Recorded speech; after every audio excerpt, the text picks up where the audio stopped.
0. This comes to your original footage. If I blur this by 5%, this again gets blurred. 10 more blurred, 50 fully blurred, 100 is totally blurred. So suppose from this you want your character to be in focus and the rest of the background to be in defocus. So what you can do is you can create this cool effect here, and you can create a mask here, and you can say invert as I want my character to be focused and the rest of the background to be defocused. You can increase the feather here from 10 to 100 maybe. So now let's check what happens is, if you can see here, this area has been blurred.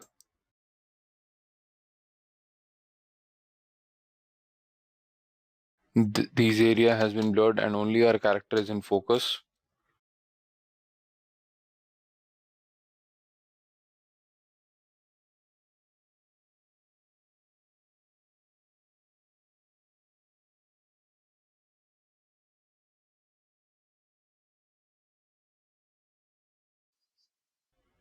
And the rest of the things get defocused here.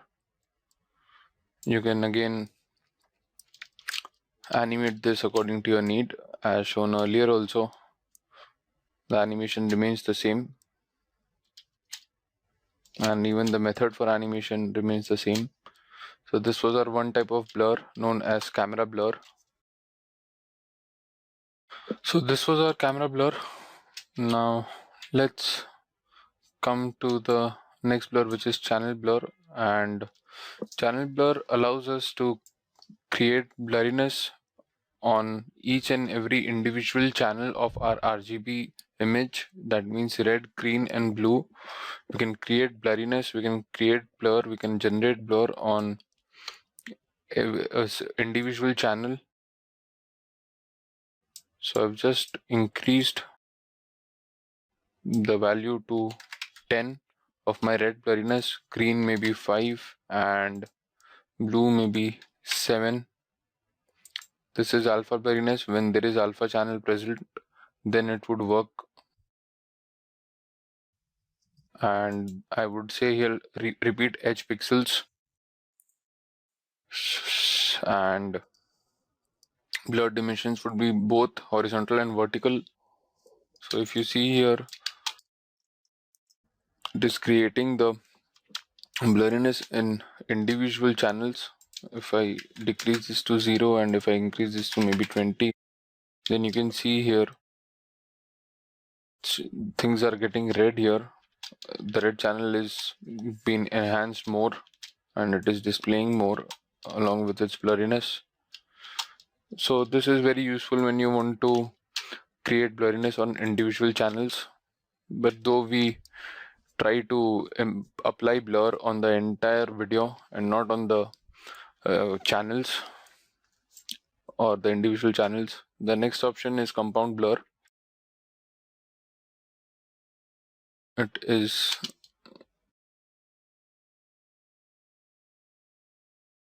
creating a very water paint kind of look. The option here is blur layer. It says video 1. If you do to video 3, so these are the tracks or these are the layers. You need to select them. I would say blur layer video 1 as my current video is on video 1. Maximum blur is 20. You can also increase it, you can also decrease it to 10, maybe 2. So this is creating a very water paint kind of effect while kept on a higher blur value. This says stretch map to fit. So this would stretch the pixels and the blur map to its original frame size. If we invert blur, these areas get sharpened the areas which are blurred get sharpened. So I would make this to 5 or maybe 2, and this now has the compound blur in it. So yeah, these are the different kind of or varieties of blur which you can apply to your footage. This is the directional blur. If we increase the direction angle, so now the direction of this blur would be from 78 degrees, and the blur length depends from where we want, depends on the how much length we want to give it to blur. This creates a very visual jerk kind of thing to your eyes, and it is not a smoothing or smooth thing which would appeal to your eyes. I would make this to 90, so the blur would exactly happen from 90%. If I make this as 180, it would, the length would start from 180 degree. Suppose if you animate this from 51, I want this to go to 0. So this can be a effect, a starting effect kind of thing which can be created, though it's not a default transition, but you can create this cool effect from your own. Ease out for a very smooth animation, or a very smooth starting.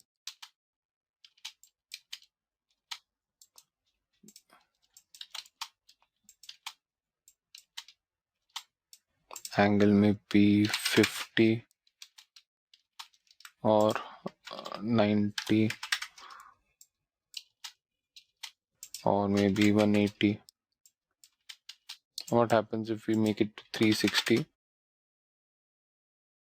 It's the same. Let's stick to 180. We can also animate the direction. At this point I want it to on 90, so let's check what happens. From 180 it goes to 90, or maybe less, 39. So this is totally creating a visual jerk and is not smooth at all. So let us not animate the direction and create this effect. So yeah, this was our directional blur. The next is fast blur. Before I go to fast blur, I would like to import another video footage, which is this footage. And through fast blur, what we would do is, if you can see here, this area is totally, let me get this to paint.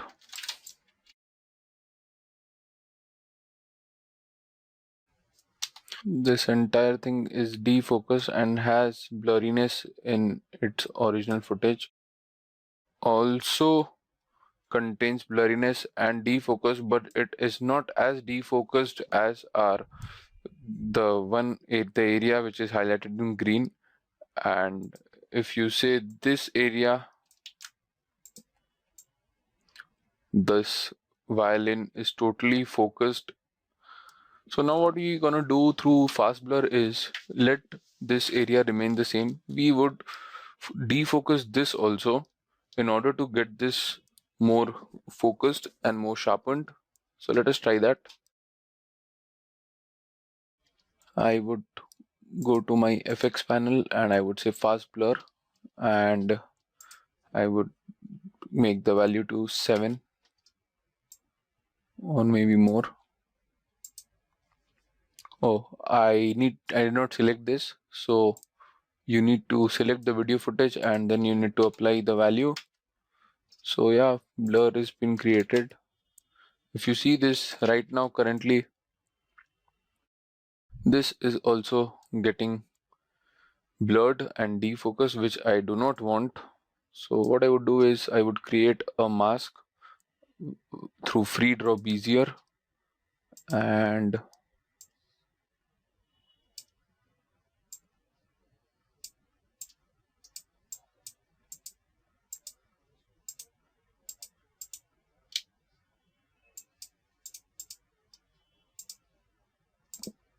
would take this mask and I would end it here. I would say fit. So what has happened is, if you notice here, the fast blur is affecting only this. So in order to get it reverse, what we need to do here, as explained earlier, was invert it. So yeah, I want this to be inverted, and what I want this also to be defocused and blurred. I would like to add a little fur to my mask, feather to my mask, by making a value of 40. So it gets totally smooth and it gets blended up with my background. So I also would like to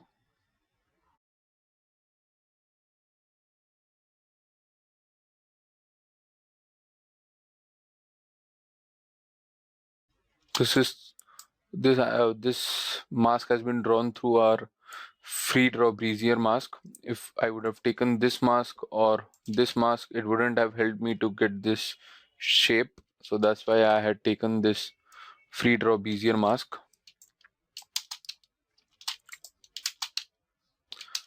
I want this blurriness to be increased more to say 30. So right now, if you can see, this is totally in focus and our entire video footage is defocused. Maybe you can decrease this to 25.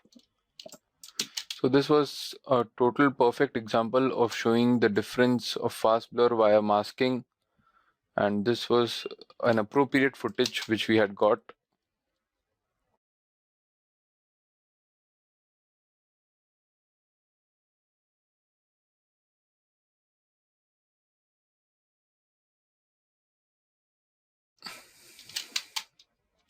So this was our fast blur. If you want to be animated, if you want this to be defocused first and then focus, then you can just play with the animation and make this to 0 in order to get this character highlighted and in focused. In the same way, if you want to, this can really be a very cool effect. In the same way, the time which it is taking to get this into focused and out of blur, you can do the same to this violin and get defocused. It is really a very cool effect these days. If you have not created the same from your camera, you can get the same through this tool, through this beautiful magic options which Premiere has given us.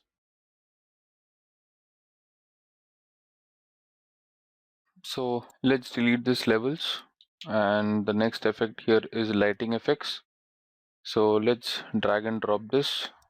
So the moment to drag and drop it here, you can see a spotlight kind of lighting has been created here. So these are the different lights.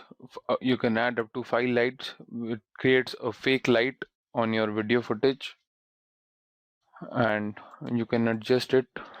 So right now the light type is spotlight. There are actually 3 kind of lights. One is directional, one is omni, and the third one is spotlight. So you can also change its position according to your need. You can change its radius. It's 30 right now. You can increase it or decrease it according to your needs. This is the minor radius. This is the major radius. This is the angle. So right now you can see you can tweak it anywhere, you can place it anywhere you want. This is the intensity of your light, how intense you want your light to be. Say if you want to create a effect kind of thing, a sun kind of a rays kind of thing, fake, very fake, so you can create this through this cool feature and it can create magic. So this is the focus. how much far you want your light to be. So right now, if you can see, it is currently here. If I increase the value of focus, it reaches till this character. In the same way, you can add another light. I would like to add spotlight. So if you see here, this light has been created. If you change it from none to spotlight, this is the omni light. This is the directional light, which would create an overall lighting effect. And the good thing is you can also change its color. If you click here, light color, so this change to yellow. The focus can also change. You can also have multiple lights. And the good thing is you can also have, maybe if I would like to choose pink light here, and maybe the position here, and you can create a very nice cool effect here as you can animate this. And maybe this light I would like to keep it as blue.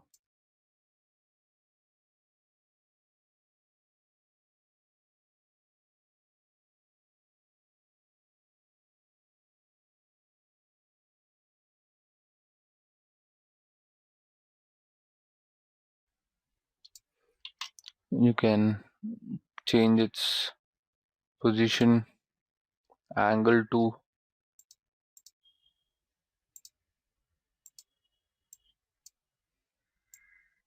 as I want these positions of the two lights to be swapped. So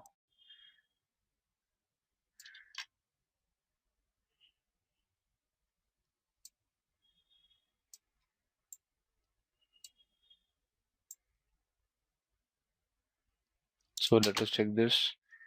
And this is creating a very smooth kind of effect, lighting effect. And I want to increase the intensity of the blue light.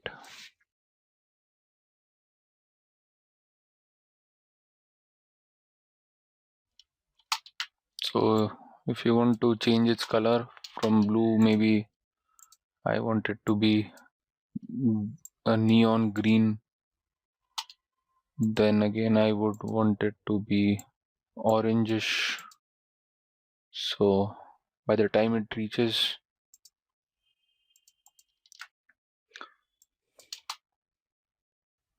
so you can see this, the color is changing. Same I want with pink.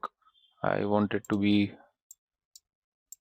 green, then maybe purple, and then maybe yellow. So let us check this cool effect. So this effect you can use anywhere you want. I would just shift the animation as I want some time to take. This creating a very smooth animation.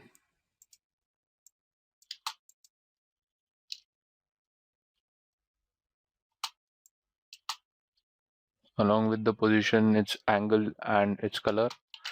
Yeah, so this was our lighting effects. Let us come to the next effect, which is Pro Camp. So as here you can see, there is brightness, there is contrast, then you can also have U means the overall color change. So if you can see here, the shirt is turning from yellow to pink, which also and the midtones are also getting affected. The building here, from it has changed from blue to green. You can see here highlights, it is affecting the entire highlights. This is the saturation, which means the amount of color you want to put in. Right now it is 200, initially it was 100. If it is 0, it comes to black and white. So I would, or desaturated, you can also call this as desaturated, as the saturation amount was 0. So I would like to make it to 100%, which is the default value. If you want to increase, you can increase it, making 200 as it is right now. So if you see this option, it's called split screen, which splits the screen 50%. So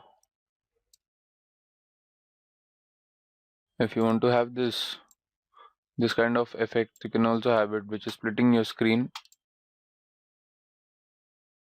and you can also calculate the percentage, how much you want to split it.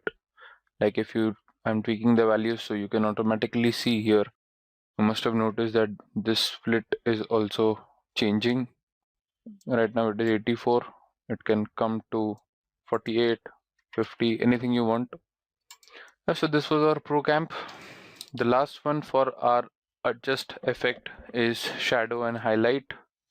So you must have noticed already it's been a change while applying this. So if I check this on brightness, a little kind of whitish tint has been created. If I check in here, check out this auto amounts, so the auto amount would vanish and it would give you the freedom to manipulate and control manually the shadows and the highlights. So this is affecting our shadow and the highlight of our image. So if you can see, this is the highlighted portion which it is affecting and controlling. So these are the several different options again for controlling your shadows and highlights, midtones. Again, this is the black clip, white clip, anything you want according to your requirement. By selecting this would give you it would automatically calculate, the system would automatically calculate the amount of shadow highlight it needs. So if you check this on and off, you'll be able to see the difference. This is off right now. If I on this image has been created, this color value is generated. So yeah, by this way you can adjust your shadows and highlights according to your need. You can either do it automatically by according to the system, or you can automatically adjust by checking this off, auto amounts, and then you can have a control of shadow amount and highlight amount. Yeah, so this was our shadow and highlight, and we end our adjust effect here. As we've seen the fast blur effect, now we would go to the next effect, which is Gaussian blur. So I would delete this fast blur from here, and we would drag and drop Gaussian blur onto our footage. And if you see here, the blurriness amount is 0, so let us maybe increase it to 10. So a slight difference can be noticed here, if you can see here on the strings or on the hand. So we would be increasing it more by 20, then we would say 30. So now if you can see this, if I just toggle this on and off, you are able to see the difference. It is also creating a blur, and you can control its blurriness also through mouse. So right now is it at 0, so the moment I go and click over it and I take it to the right, it increases the amount of blurriness. So if you can see here, it is going, and I would make this to maybe 20, and this is blur dimension, which means horizontal and vertical. If you want it to be both, then by default it is on horizontal and vertical. If you want it to be only horizontal, then not only it would create a horizontal blur. If you want it vertical, it would only be on vertical. So we would like to keep it on both horizontal and vertical, so it would create the blurry effect on both the sides, from horizontal as well as from vertical. This is repeat edge pixels, so if it get any same kind of pixel, so it would repeat that edge. And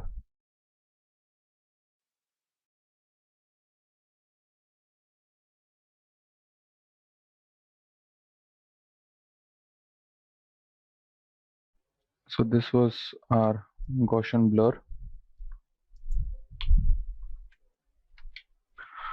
The next effect which you would see here is sharpen. So we would delete Gaussian blur and we would say sharpen. If I increase the amount, you can say these pixels are visible as this is totally highlighting the contrast and is showing hard pixels. If you can see these tiny boxes, so it is sharpening the image more. A footage which is blurred, so I have that and I would like to import that.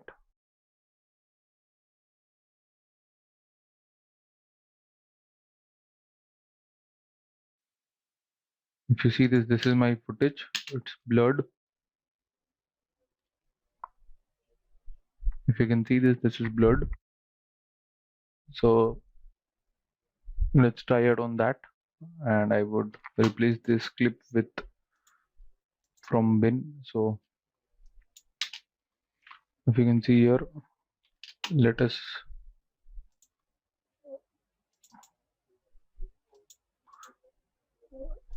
increase the sharpen and let's see. If you can see this, it is creating. If you can see this, is it is reducing the blur and it is creating a pixelated kind of look. And if I make this to 100, you can see the pixels are getting sharpened, but the blur is still present there. So up to some extent, sharpen can be used, but this footage is very blurred, so that's why it's not able to work on this. Now let's come to the next effect, which is unsharp mask. I've increased the amount to 104 and I want to increase the radius also, which I've kept to 38, and I'm using the threshold value. So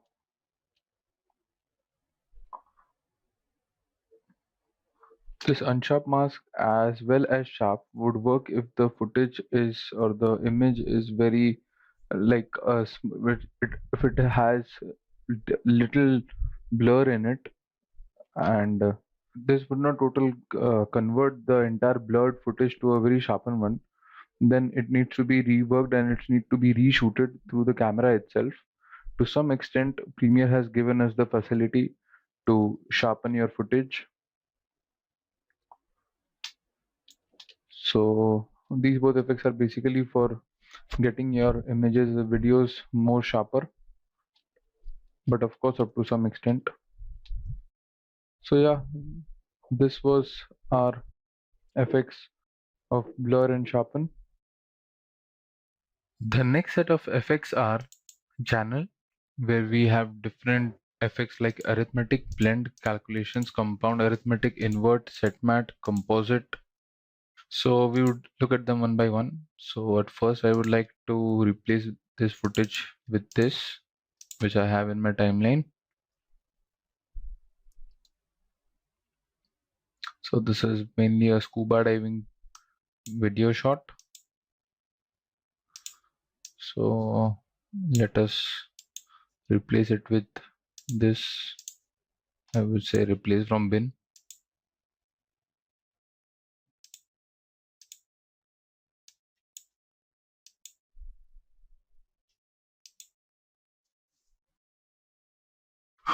So we would apply this arithmetic effect to our footage. So drag and drop here, and I'll go to effects control, would click here, and I would delete this unsharp mask. And there are many operators here.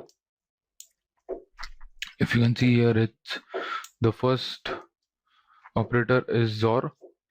So before I go to the operators, I would like to give an introduction on arithmetic effect. What does arithmetic effect actually does? The arithmetic effect performs various mathematical operations on an image red, green, and blue channels, which are the RGB channels. So it performs a mathematical operation on these channels. So let us see that. So over here it's called operator. Operator, it means So as it is based on a mathematical mathematical operation, as it is on the mathematical operations, the operator to perform between the value which we specify for each channel and the existing value of that channel for each pixel in the image. So there are different kind of modes which our operator would operate for us through these mathematical calculations, and they are AND, OR, XOR, add, subtract, difference, minimum, maximum, and so on. So the first three, which is AND, OR, and XOR, XOR, they apply bitwise logical operations.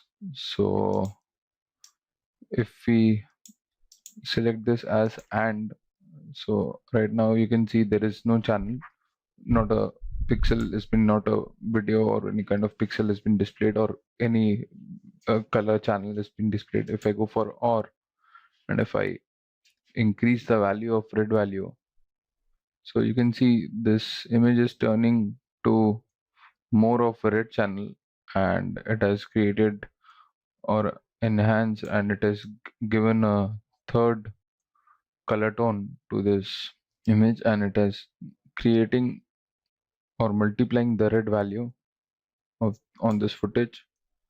The other is green value, and the last one is the blue value. If we go for XOR, as I said, these three are the same, and they apply bitwise logical operations. And the next, coming to the mathematical operation of add, subtract, difference, and multiply. So what they do is they apply basic math functions and they add this channel, the color channel, and they create this result. So yeah, you can tweak these channel values according to your choice. The next is subtract. It is subtracting the values. If you add increase the amount of red, then it is basically subtracting the amount of red value from the footage. Here if you can see, or maybe the sky which is blue, which has blue value, if we increase this, it is decreasing the blue color value and it is increasing the green color value, as our operator is subtract.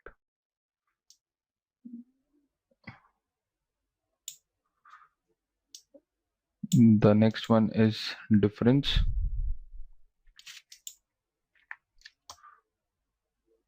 If we increase the red value,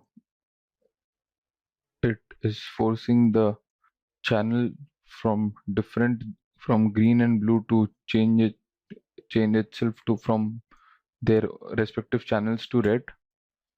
Same with green.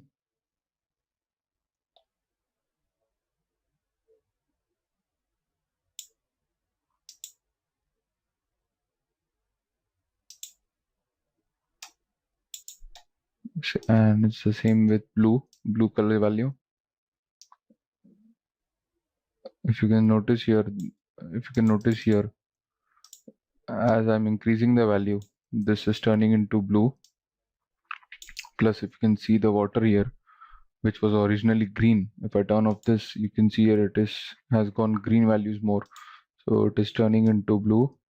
Sky is also getting affected to a certain extent, and it is turning to green as we have increased the blue value. And this is showing the overall difference through this mathematical operations. The next is minimum. So what minimum does is it sets the pixel channels to the greater of the specified value and the pixel's original value. So let us increase this.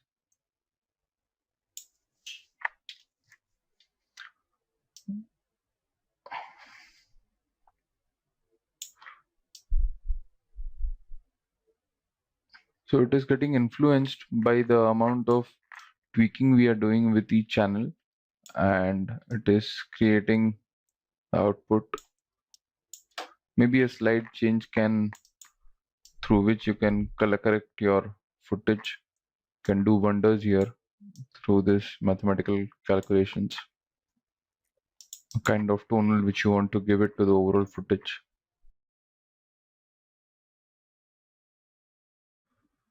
The next one is max. Let us check this. The values are on 0. If we increase the red value here, so what it is doing basically is, if we are increasing the red value, it is only affecting the red channel, and whereas if you see here, there is no any pixel which is in green or blue value. So if I increase green, now it is increasing the green channel as well, the green color values in this present in this footage as well. Same with blue. If I do this, it is increasing the blue values as well as the red values. So it depends on the pixel channel value and the pixel's original value also. This was minimum and max. Let's set this to reset, and I would go to block above. What block above does is it sets the pixel channel values to 0, and if the pixel's original value is greater than the value specified, it would leave the original value. So I would click here on block above, and if I increase the red channel like this, this is the maximum amount where we can go, 255. Let's increase green, and let's increase blue. So if you notice, our footage has come to the original source which it was there. If we are increasing the values and making it the maximum of these different channels of R, G, and B. So if you say if you want to composite something, and if you want only a particular channel, then you can just remove the red value, and now the footage does not have any red channels in it or red values in it, and same vice versa for the green channel as well as the blue channel. So yeah, this was block above. Now the next is block below. What block below does is it sets the pixel channel value to 0 even if the pixel's original value is less than the value specified, and it leaves the origin value. So block above, what it used to do, it used to take on the pixels on the greater side, and block below takes on the lesser side. So let us see that. Now if you see this on block above, if the value of RGB was 255, then it used to produce as the original footage. But as if you see here in block below, the values are at 0, and if you reduce this to 255, it is totally getting the reverse, and on the maximum value, our pixels will be blocked and none of the pixel will be displayed, as all the pixels are clipped now. In order to tweak this, we can do this block below or block above. So this is totally the reverse of block above. The next one is slice. Slice, it basically applies a screen kind of effect, and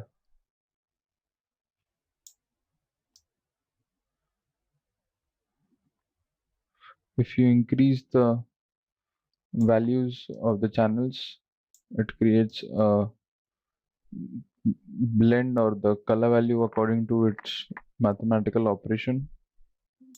So yeah, this was our slice. Coming back to multiply here, this is only picking up the red values, and it is multiplying it with the red channel. It is multiplying the entire footage with our red channel. So these are the different modes where you can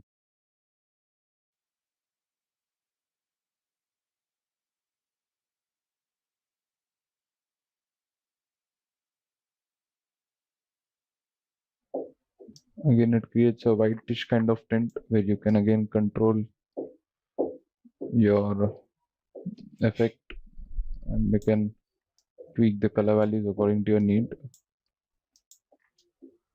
So this was our arithmetic effect, which can be used if you want to play with the color channels, particularly red, green, and blue of a video, and if you want any kind of particular kind of channel value or channel information to be reduced, deducted, or subtract through this mathematical operations.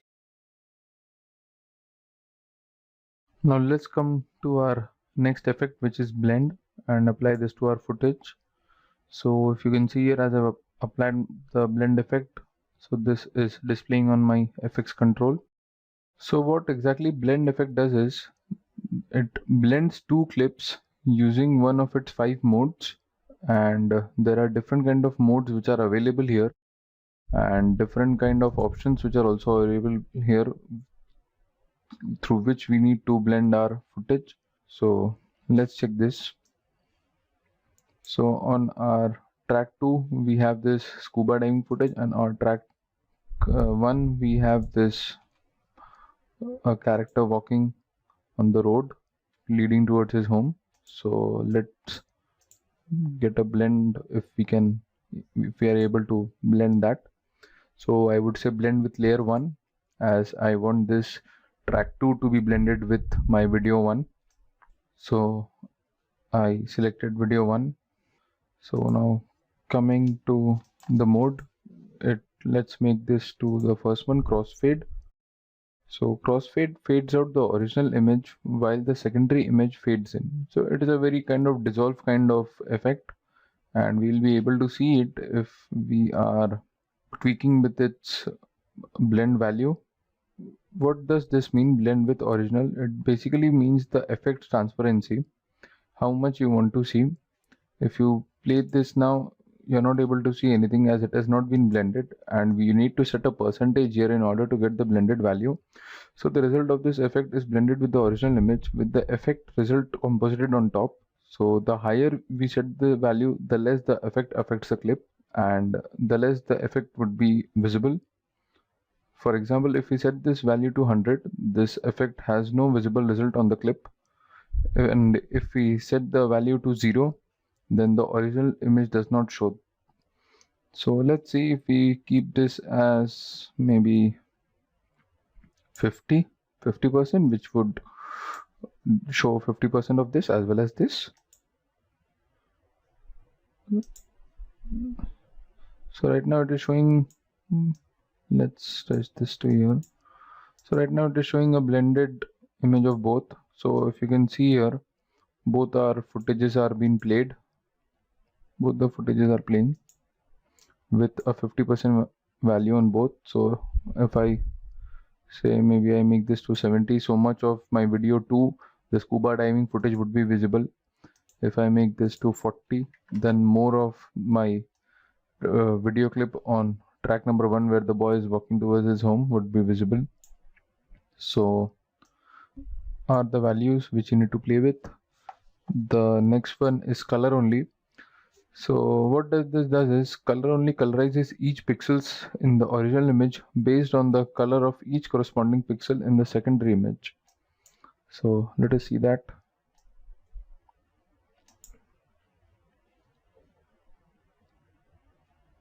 So if you notice here, it has only taken the color information from the second track, from the second clip, and it is displaying the same color pixels of our second footage, and it is displaying this result. It has colorized each pixel in our original image based on the color of our corresponding pixel in our secondary image. So what it is doing, basically it is grabbing the colors from this layer. From this layer it is capturing the colors, and it is colorizing the same on each pixel on our second, the above video clip, which is scuba diving. So if you can see here, this thing is reflected here.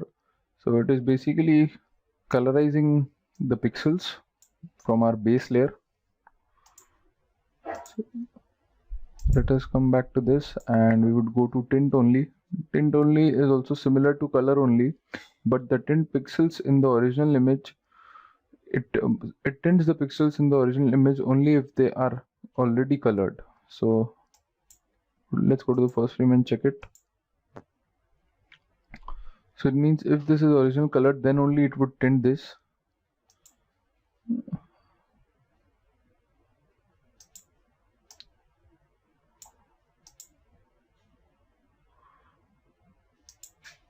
I would make this to maybe 70%,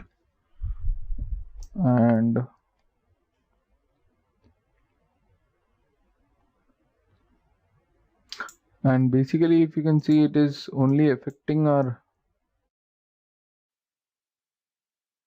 base layer. And yeah, this was tint only. The next is darken only. Darken only darkens each pixels in the original image that is lighter than the corresponding pixel in the secondary image. So if you can see this, these things have been darkened. If we make this to 0,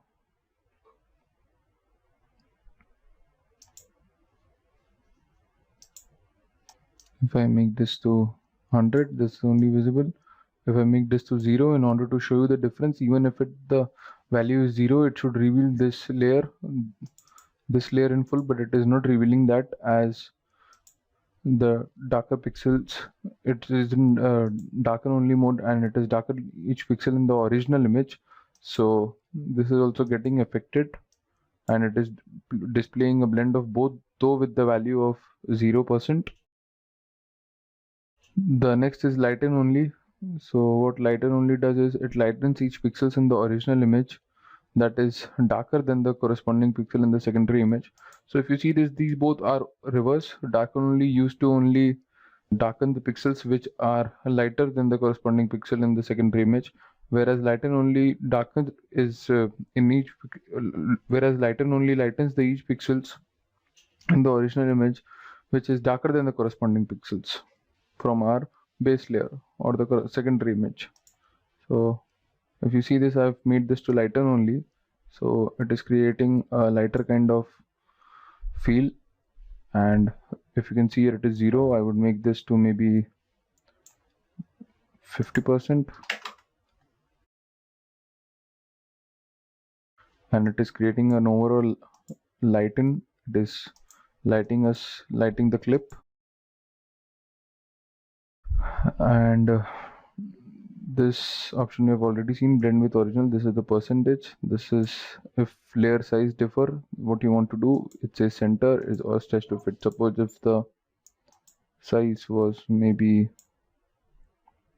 72 for this, and we would say stretch to fit. If I make it to center, right now we are not able to get the difference because both the sources are of the same frame size and height.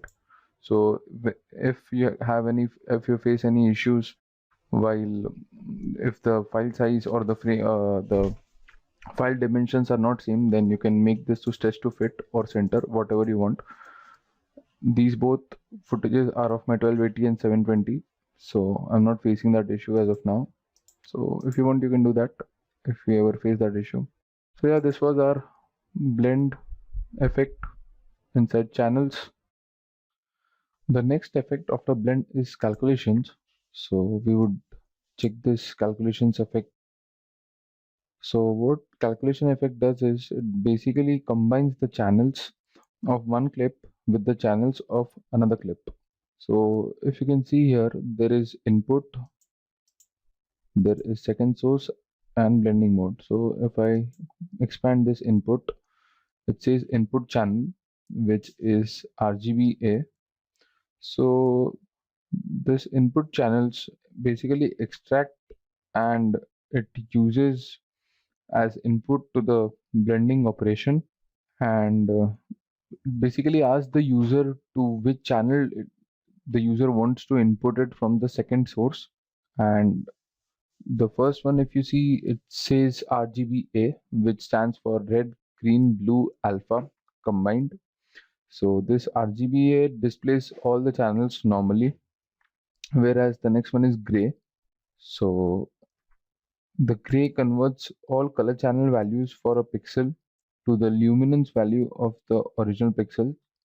So before we go to gray and its application, we would check with RGBA first, and I would say my second layer, which is video 2, to be taken from video 1, and second layer would also be maybe RGBA or maybe green. So if we increase this value, second layer opacity, as it is 0 right now, which means it is totally opaque and not transparent.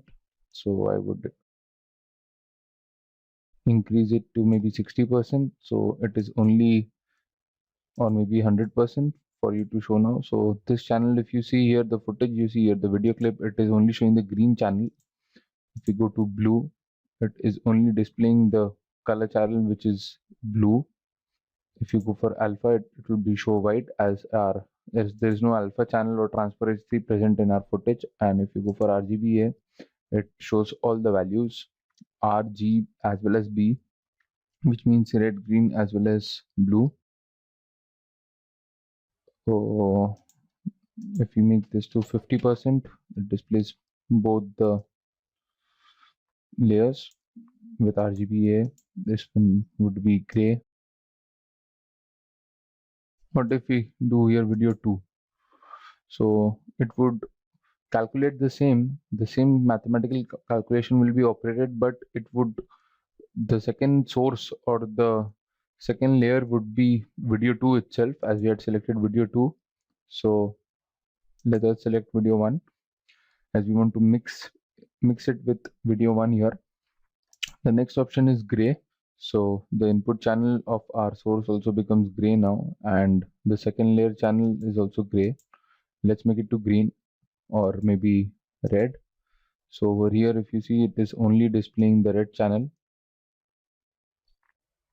So if you have multiple or various layer passes, or if you are compositing anything, then you can use this kind of technique where you can play with these channels. The next one would be red. So it is only displaying the red channel. The next is green. So it is again only displaying the layer, the input channel, only the green channel values. Again, it is blue. It is only displaying the blue channel values, the channels which are in blue. This is alpha. And yeah, so this was our calculations, and these are the different blending modes. In, if you want to say maybe green, if I increase this, and if you want to change its blending modes, you can scroll it down and you can change it according to your needs. And if you see this option, this says preserve transparency, which means it would ensure that the original layers, it means this layers, the alpha channel isn't modified, so it would it would make its alpha channel intact. So this was calculations. The next effect here is compound arithmetic effect. So we would just drag and drop this, and compound arithmetic effect is somewhat similar to the arithmetic effect which we had already seen earlier. The compound arithmetic effect mathematically combines the clip to which it's applied with a control layer. So we would be seeing that now. I would say video 1, and I would make it maybe add, subtract. They are the different modes which we had, the operators which we had already seen. They are the different operators, darker, maximum, minimum, which we had already seen, and it is same as arithmetic. I would make it to maybe lighter, and It is almost of the same kind of effect, which it is the same as arithmetic, maximum, minimum. So these we have already seen. So let us come to the next effect, which is invert. Invert video effect inverts the color information of an image, and there are different kind of color channels which are available: RGB, red, green, blue, HLS, which stands for hue, lightness, saturation, combined, only hue, lightness, saturation. This is YIQ. This is another channel mode. This is luminance, in phase, chrominance, quadrature chrominance, and alpha. So if you select alpha, this makes the entire video to be transparent and it reveals the below layer. This is blend with the original, which means to blend it with the original footage, the source footage, and not the base layer. So you guys need to make sure that this is not affecting our base layer, or neither it is blending with our base layer. It is mixing itself with the difference, with the different color channels available.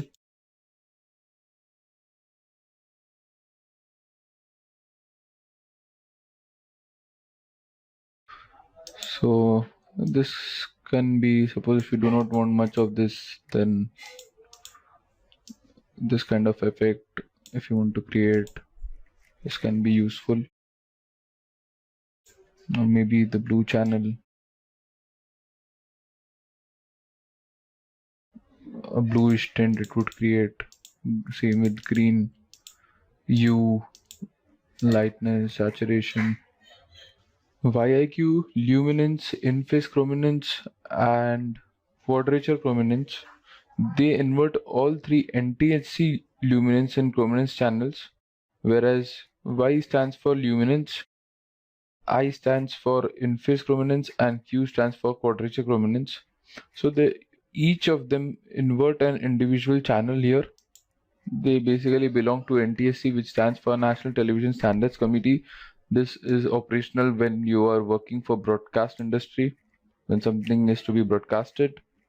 Yeah, so as told earlier also, alpha, it means it inverts the alpha channel of the image, and the alpha channel isn't a color though, but it specifies the transparency. So this was our invert channel. The next effect is set matte. You would just drag and drop here, and it is also similar to the blend effect which we had seen. So if we select this track matte from layer, and this effect replaces the alpha channel of the clip with the channel from a clip in different video track. So you can also use the matte if your video would contain alpha channel in it. So right now this video does not contain the alpha channel, so we are not able to have this alpha channel from this channel, as there is no alpha channel present in this video. And we can see this alpha channel in more details while we are into compositing or when we are into keying. So we would see that the utility of alpha channel then. And right now if you see, apart from alpha channel, there is blue channel, green channel, same, it's almost and the same as the blend full of the other different channels. And if you want to have only blue, then it gives you blue. Green, it would only give you green. So yeah, this is the set matte effect, similar to blend calculations what we had seen earlier. So I would come to my next effect, which is solid composite. Solid composite effect, it offers a quick way to create a composite of solid color behind the original source clip. We can control the opacity of the source clip. We can also control the opacity of the solid, and and we can also apply different blend modes all within the FX control. But over here I would like to tell you that a solid means a solid flat color like this. Right now it is white, and I would take it something to maybe blue, or it's blue, then I would maybe take it to something orange.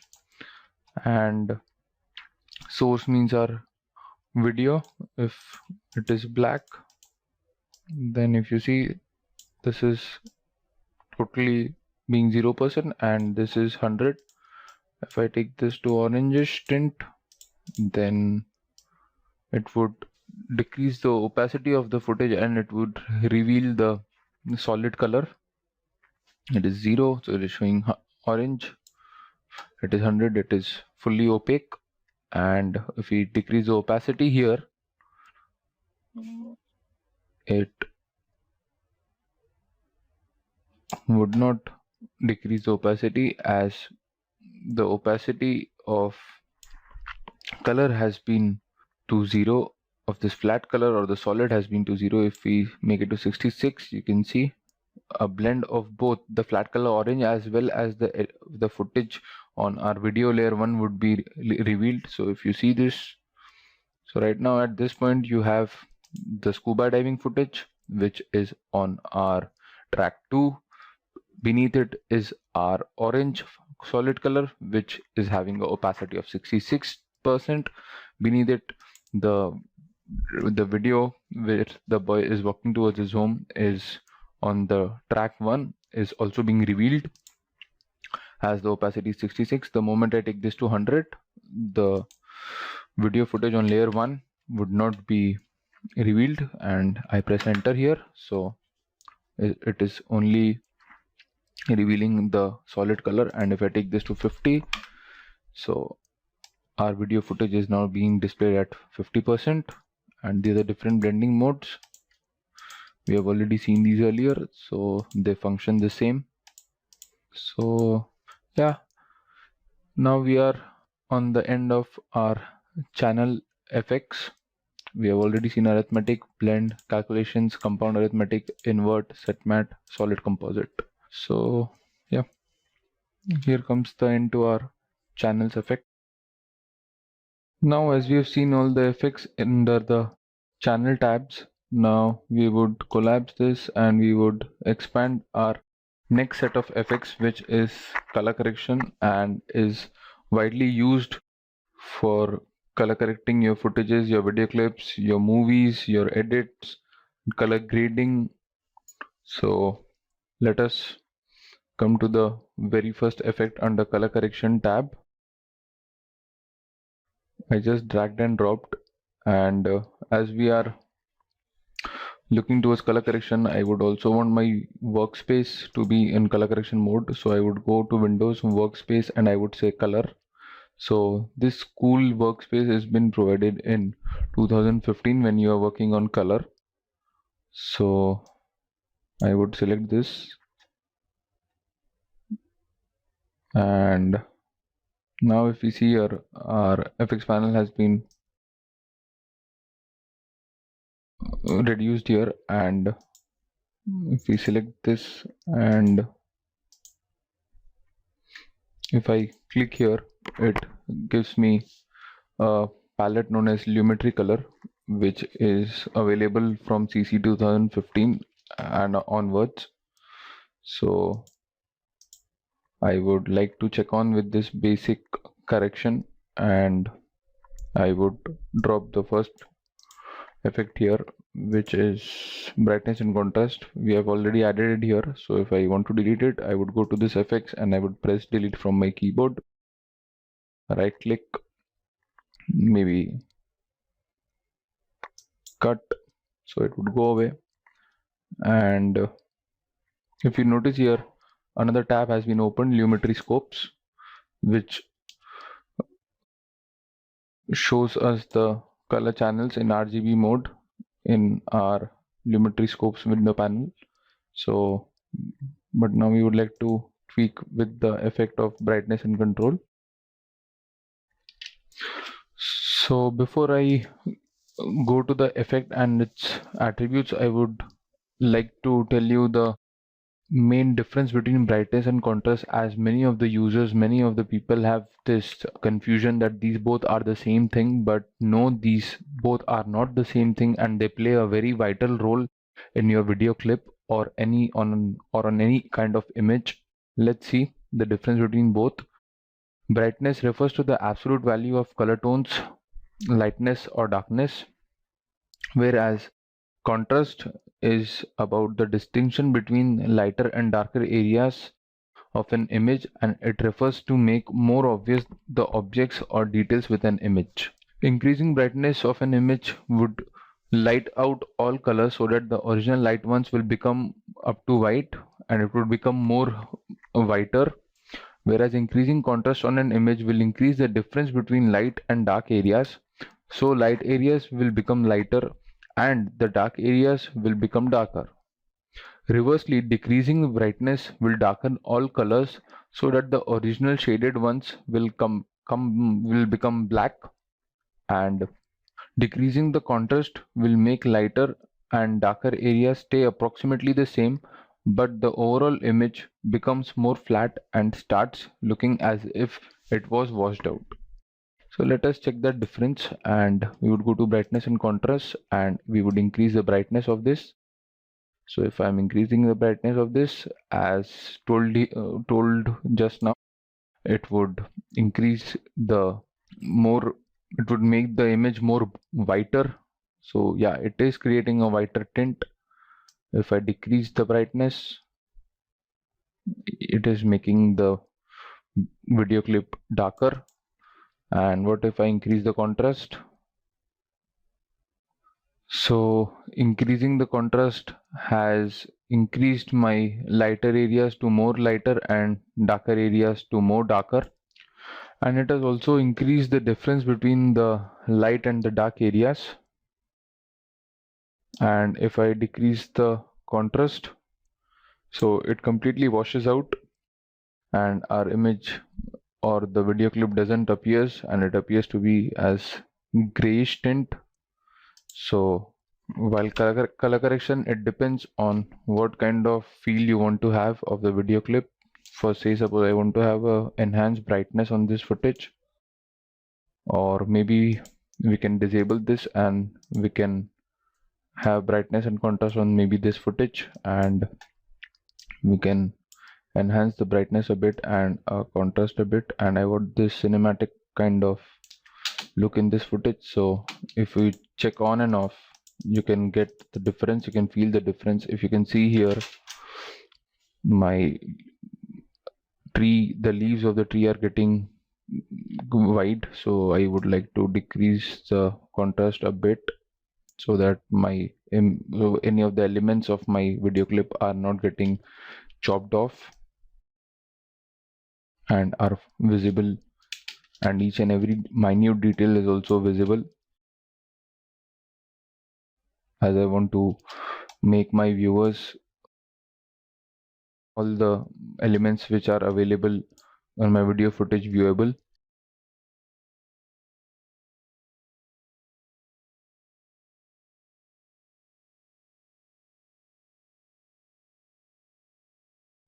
And even in our color correction, if you want to have a mask, we can have that. It's the same.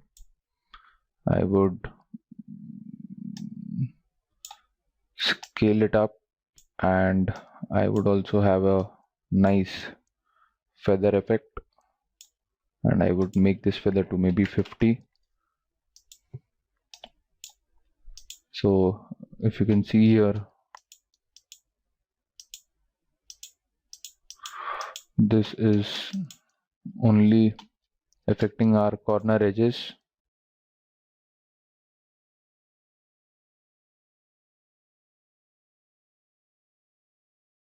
If we increase the brightness here, you will be able to get the difference that it is only affecting the area when inside our mask, inside our eclipse mask.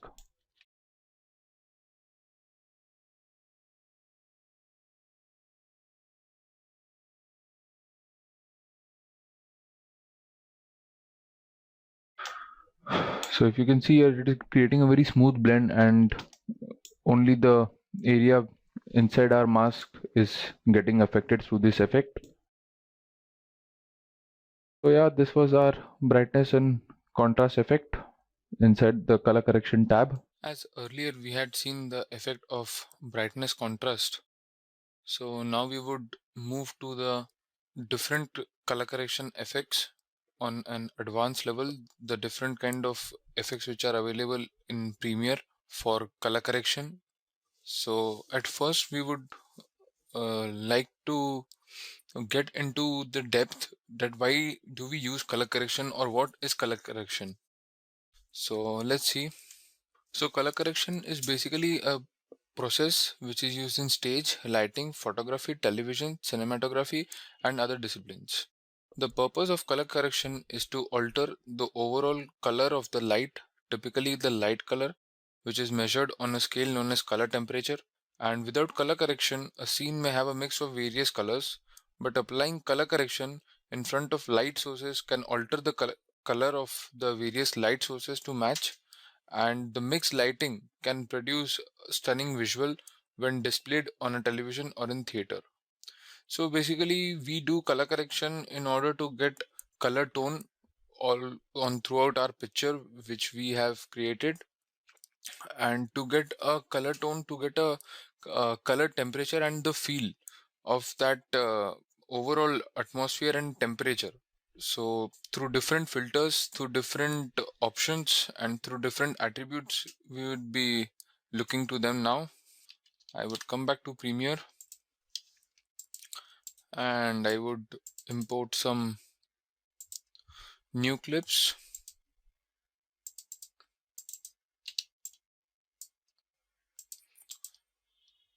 So as you can see here, my workspace here is in color as color is highlighted, and this is my first footage. This is of a boat. The next one is of car which is running away or passing by and creating a smoke or the dust. And this is a time lapse where we will be playing with the overall temperature of this. And if you can see this, currently this footage is only of daytime, but we would do the color correction in such a way that it will start from day and it would end till end. So let's check out the different effects one by one. And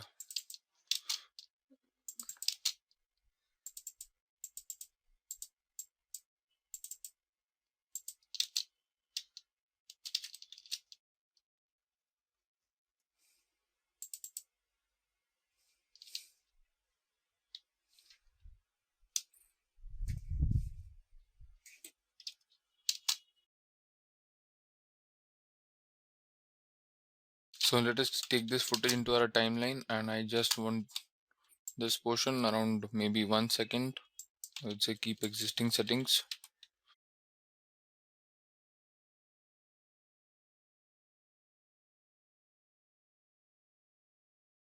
I do not want this aerial shot, so let us do the color correction and check the next effect.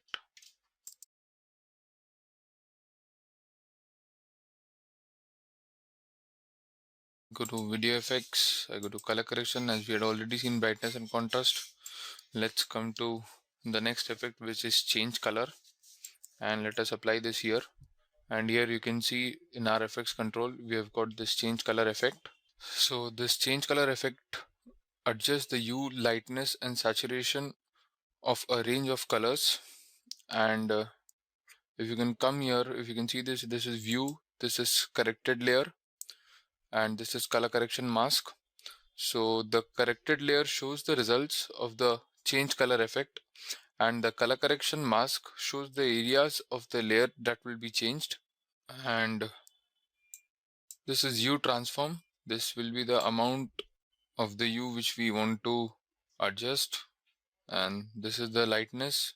The positive values of this lightness transform brightens the matched pixel, whereas the negative values darken them. The next is saturation transform. So the saturation transform, positive values increases the saturation of match pixels, and negative values decrease the saturation, which means it's desaturate of the match pixels. Now coming to this, as you can see, this is change color, and this is color to change. This is you can say the most important attribute in the change color panel, in the change color effect. So this color to change, basically the center color in the range is to be changed. So if we select, come here, and if I select this is my eyedropper tool, and if I select this, so you can see here, as my U is 414 and lightness is 95, so it is creating that. And suppose if I want to change this, and if you can see this from 0, I will press 0 and I would increase it, so you can see the color of the water is changing. So through this color to change option, you can change the any particular color you want to. And if this is the matching tolerance, this is actually like how much colors can differ from color to match and still be matched. So it is basically the tolerance, how much you want to basically want your footage to be adjusted. So suppose if I only want this and I want my sky to be to its original color, then I would tweak this values and I would increase it. And I want, suppose the color of the water should be pinkish, then you can do this, and the current value is 27. Matching softness, if you increase this, then it creates a very feather kind of thing, but the amount that unmatched pixels are affected by this effect, and it creates a feather kind of thing, and it overall creates this. And it also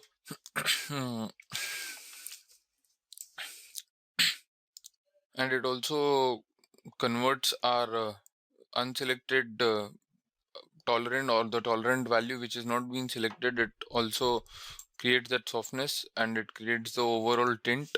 So if you do not want it, then you can keep this to 0.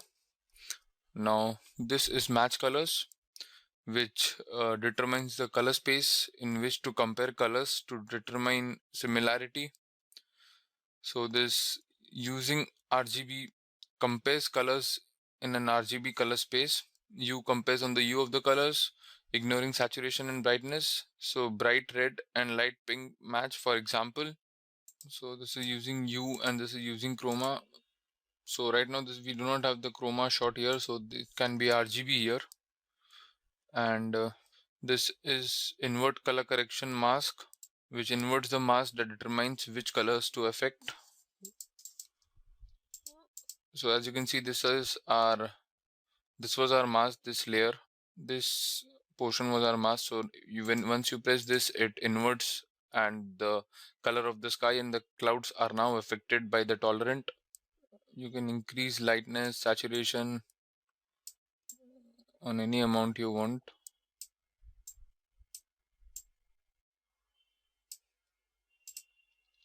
So now the color of the water has become to yellow, and the sky is the same. With the same invert, the color of the sky is yellow and the water is the same. So let's check this on another footage, maybe, in order to get this more clear.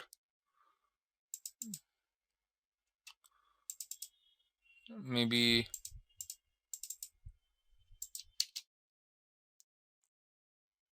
maybe not this.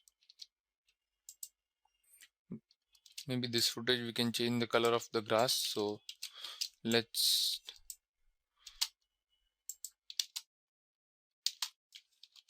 take this video into our timeline and FX control, and we would go here to effects and change color, and I would pick this color, and I would like to change this from maybe.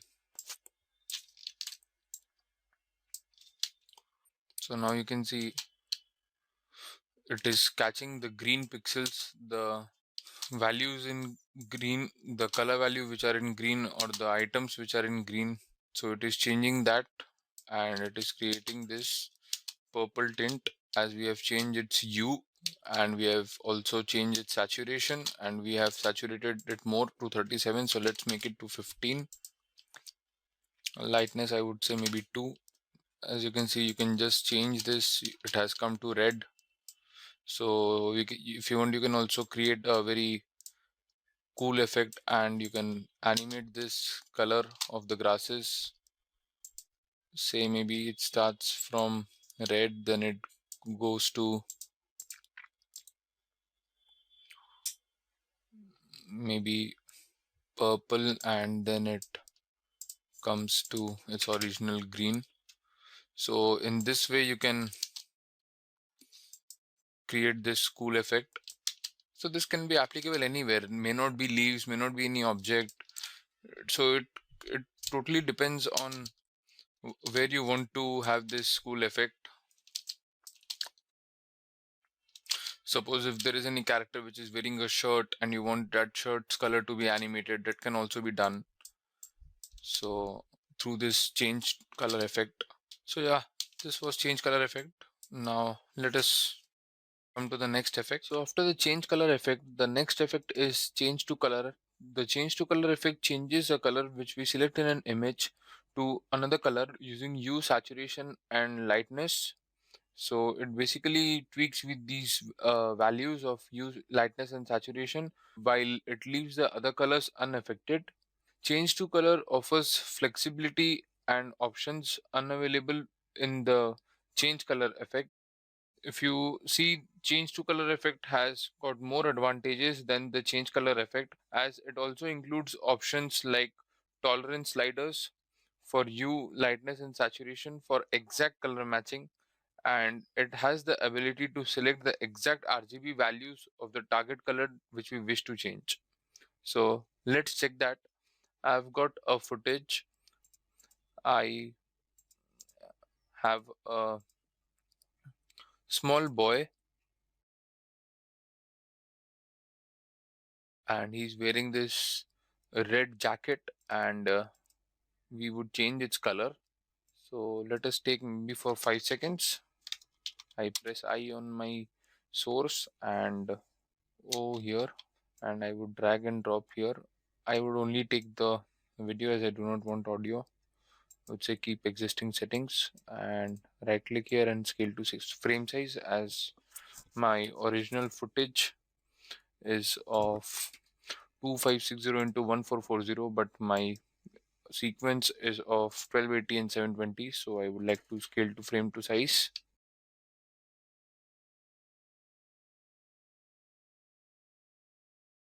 So now what we would do here is this red color, we would like to change it, and let's see how we do that. So let's go to effects, and I would say change to color, drag and drop here, and I go to FX control.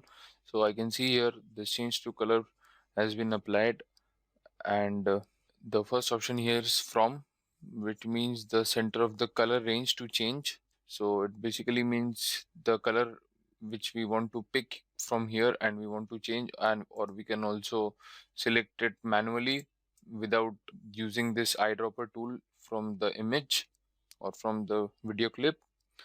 2 over here means the color which is to be changed to and match pixels to. So in the same way we can select from here, or we can also use the eyedropper tool from here.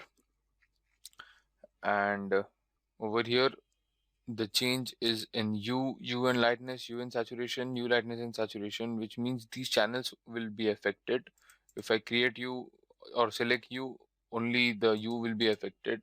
If I select this, then this will, and as same as this. So let's see that. At first I have selected my eyedropper tool, and I want this to be changed, this color. So you can see here, you can select here, and you do not release your left mouse button, and you can just hover your mouse through it, and you can see here here the colors are changing, the values are changing. So if you come here, it's light pinkish. If you come here, it's a bit red, a dark pink kind of tint.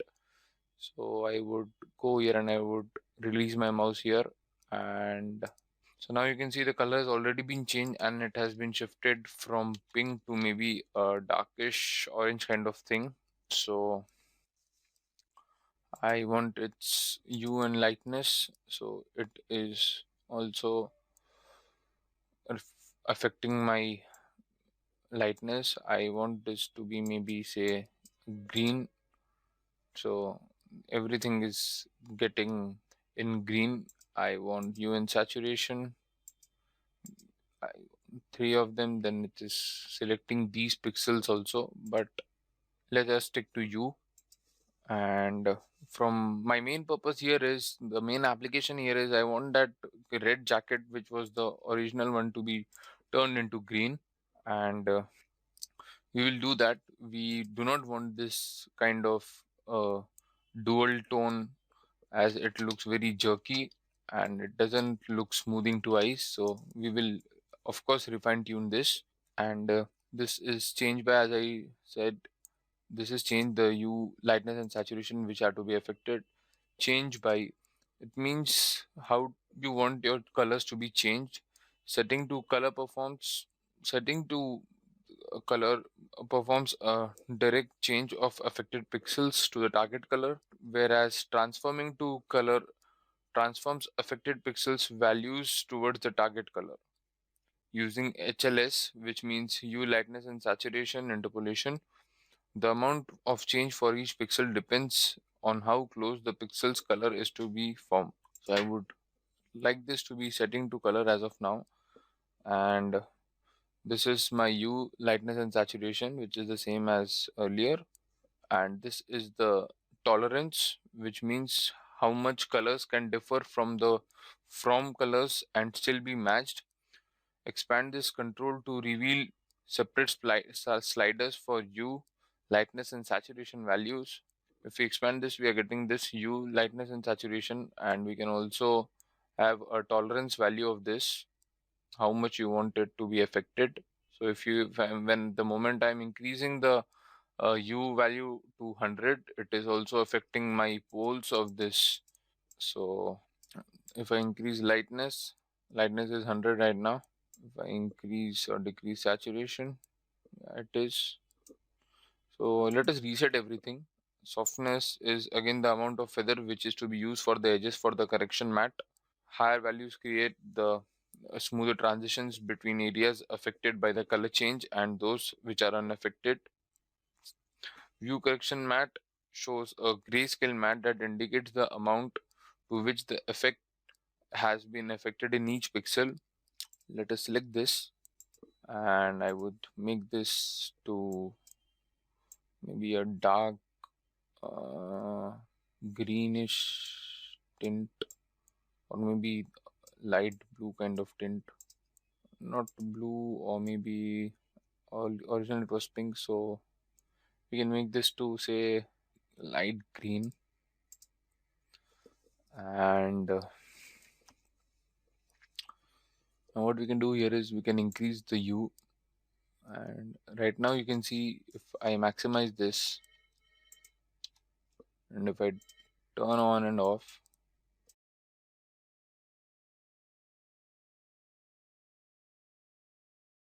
so you can see this has turned to be green, the light green which we had selected, and the rest of the areas are totally unaffected as we have increased the tolerant value of hue from 10 to 50.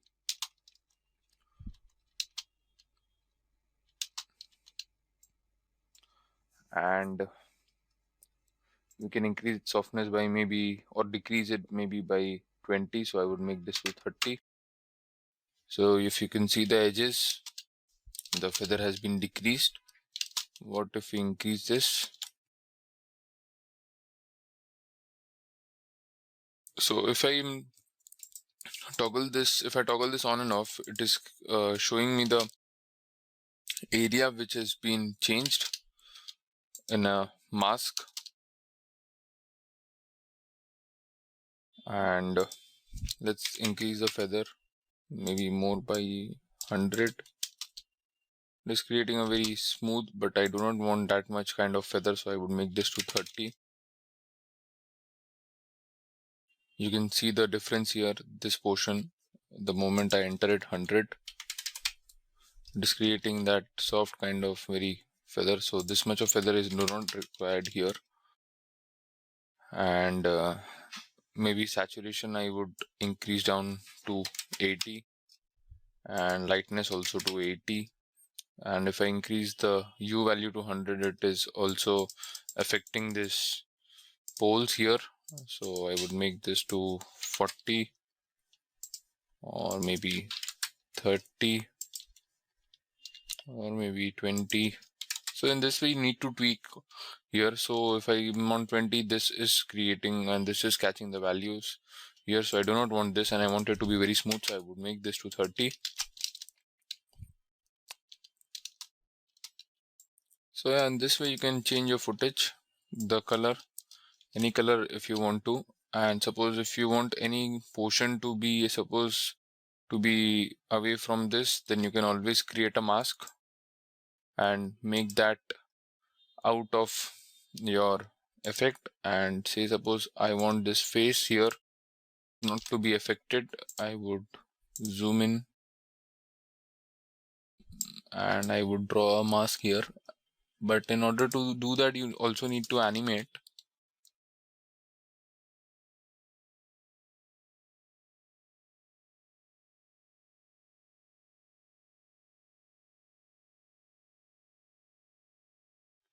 So I want this much portion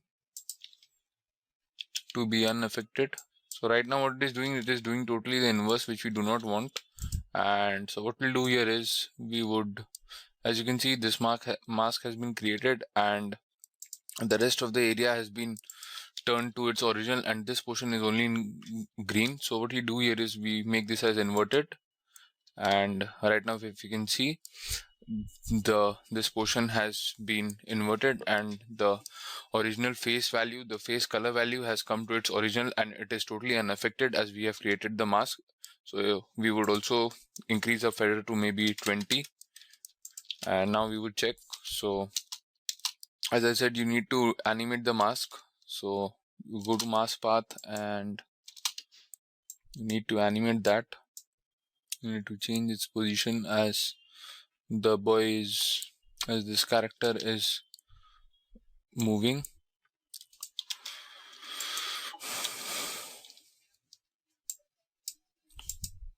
So in this way you can have a very clear, as you can see here, this mask is overlapping here. So again you need to adjust it.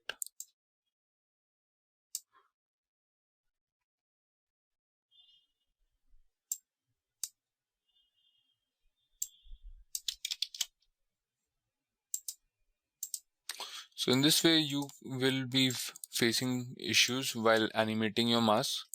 So you need to adjust it accordingly to the movement of the character, if there is any movement.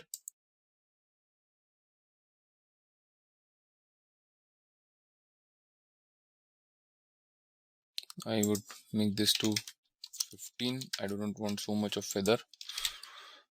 So if you can see this is the magic of change to color, and it created a magic effect and it totally changed the color. So in this way you can apply this effect anywhere you want to. So the next effect now is channel mixer, and the channel mixer effect modifies a color channel by using a mix of the current color channels, and we use this effect to make creative color adjustments are easily done with the other adjustment tools. And this creates high quality grayscale images by choosing the percentage contribution from each color channel, and it creates high quality sepia tone or other tinted images, and it also duplicates the channels. So let's see that.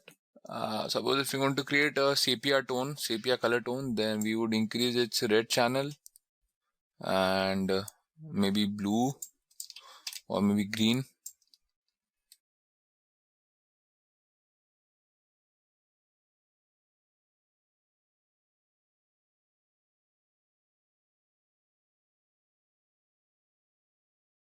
And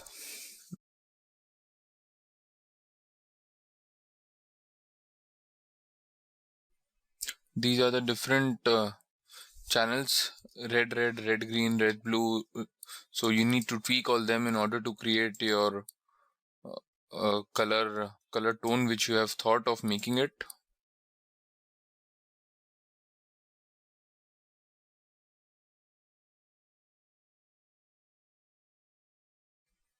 So as I told, we want to create a sepia tone, so I'm right now creating that.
I do not want this to be burnt out or light out pretty much, so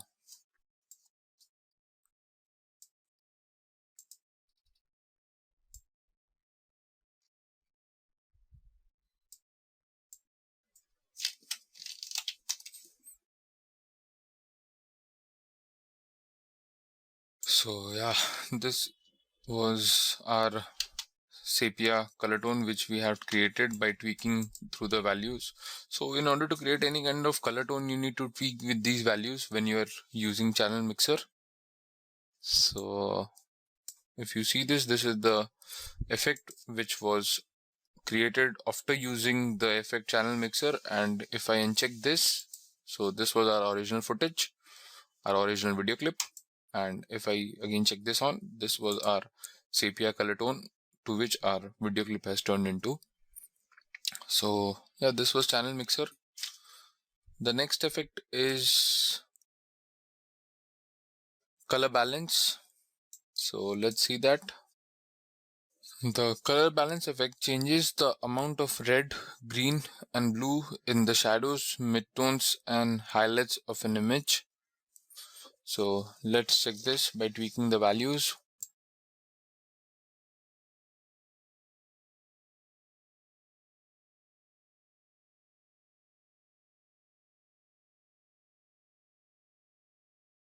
So through this tweaking, you can also create a effect. It is not as similar to channel mixer but it is a bit similar, as you are getting the controls of the HLS of highlights, midtones and shadows in different channels, red, green and blue. So you can also create this a blue wash effect.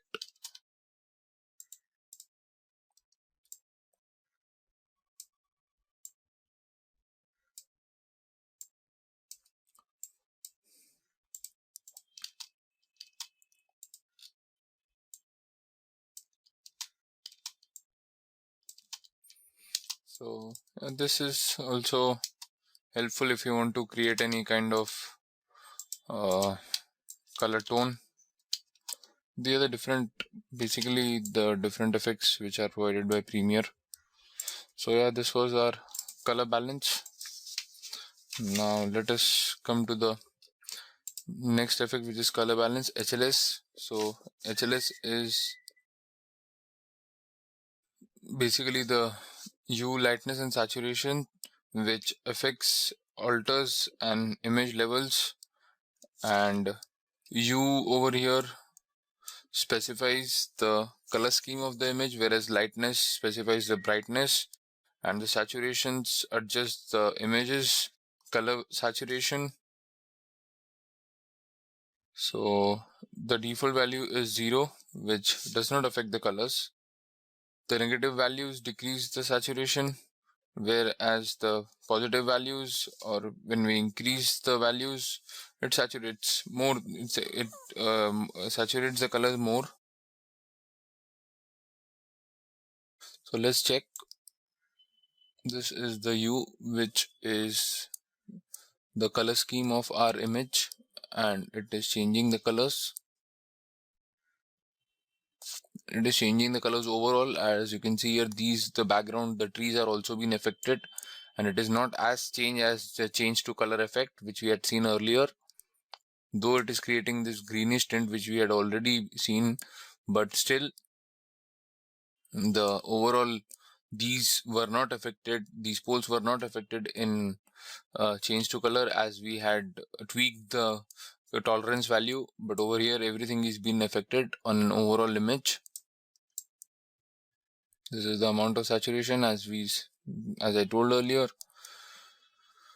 This would totally increase the color value. If we reset all this, so this was our original footage. If we increase the saturation to 100, it has been maximum, and it is just creating a very brightish tone, and it is totally lit out kind of effect. And if we decrease this, so this gets desaturated and it's become to black and white. So yeah, in this way you can adjust your color balance in through hue, lightness and saturation mode.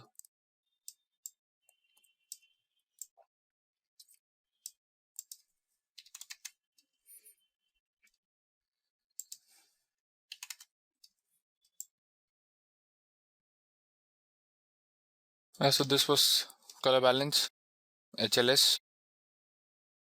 The next effect we have is equalize. The equalize effect alters the pixel values of an image to produce a more consistent brightness or color component distribution. This effect works similarly to the equalize command in Photoshop, and pixels with 0 alpha, which means transparent, and the values would not be considered then. So if I make this to 0, it is the original, and if I make this to 100, this is in our Photoshop style equalize. So the first one is RGB, the next is brightness, and the third is Photoshop style. So in RGB mode, it equalizes the image based on red, green and blue components, whereas if you see this is in RGB, and amount to equalize is 100. I would make to 50 to show the difference. This is 0, this is 50, and this is 100. So it is equalizing the image based on our red, green and blue channels. And the next is brightness. So the brightness equalizes the image based only on the brightness of each pixel. So if I select this, so it is only affecting the brightness, and it is equalizing the brightness of each pixel. The next is Photoshop style. So the Photoshop style equalizes by redistributing the brightness values of the pixels in an image, so they more evenly represent the entire range of brightness levels. So yeah, this is looking pretty bright and pretty fresh and good look and feel. So we can make this to 50 in order to get the difference. 0, so I would stick to maybe 80, and this is really creating a very nice color variations and very nice color tone overall.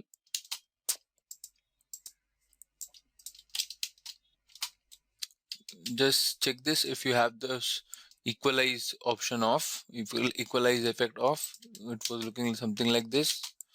The moment we equalized, it is creating something like this, and it is creating a very nice color tone picture effect. So this was equalize, which can be used wherever you want to. If you have a very dull kind of movie or dull kind of clip, you can use that, which enhances and makes the quality of our video clip more good, which can appeal our target audience, and it creates a very smooth and a very nice film. So the next effect now is fast color corrector. So the fast color corrector effect adjusts a clip's color using hue and saturation controls, and this effect also has level controls for adjusting intensity levels of image shadows, midtones and highlights.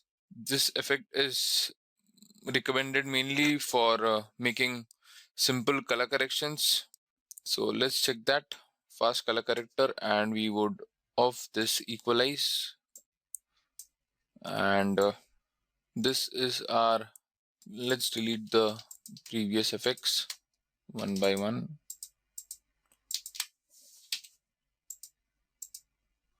So this layout is horizontal. It determines whether the split view should be horizontal or vertical. Split output is composite and luma. So it is the tonal value adjustment, and the next is white balance. It assigns a white balance to an image using the eyedropper tool to sample a target color in the image or anywhere on our monitor desktop. You can also click the color swatch to open the Adobe Color Pickle, and I would select here, and if you see this,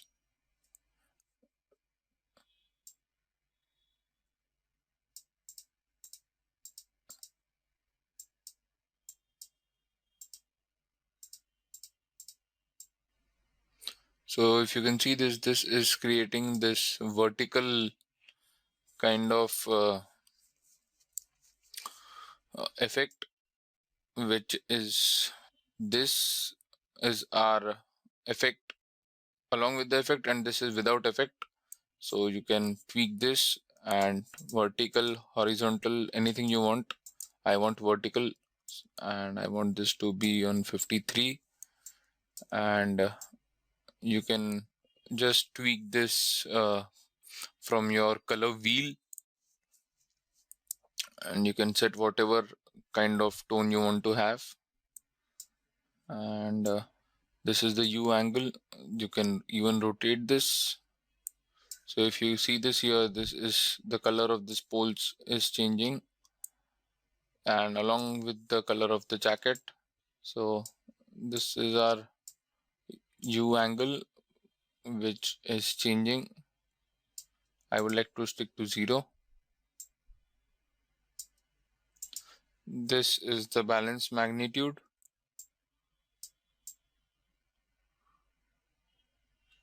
So this is the same thing which can be done manually. This is the gain, how much amount you want. So you can do this from this slider itself. And this is the saturation, how much amount of saturation you want. This is creating, this is just enhancing the saturation more. And these are the levels.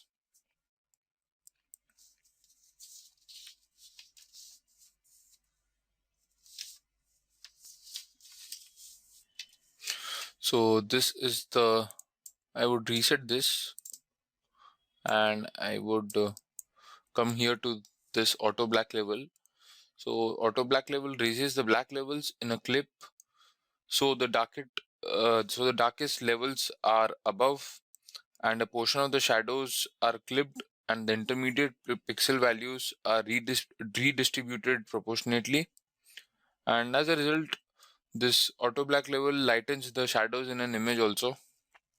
Then auto contrast applies both the auto black level and the auto white level simultaneously, And auto contrast makes the highlight appears darker and shadows appear lighter,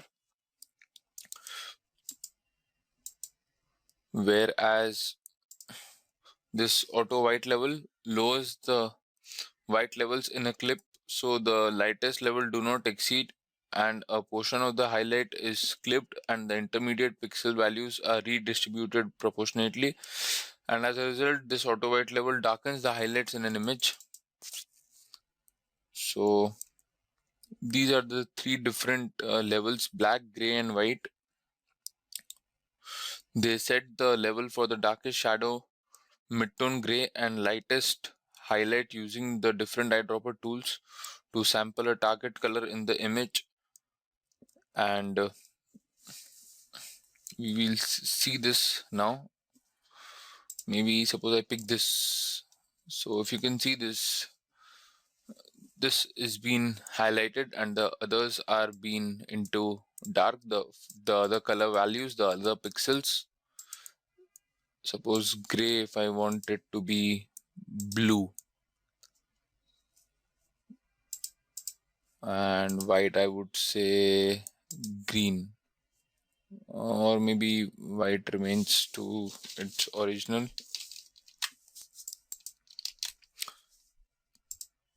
or maybe black,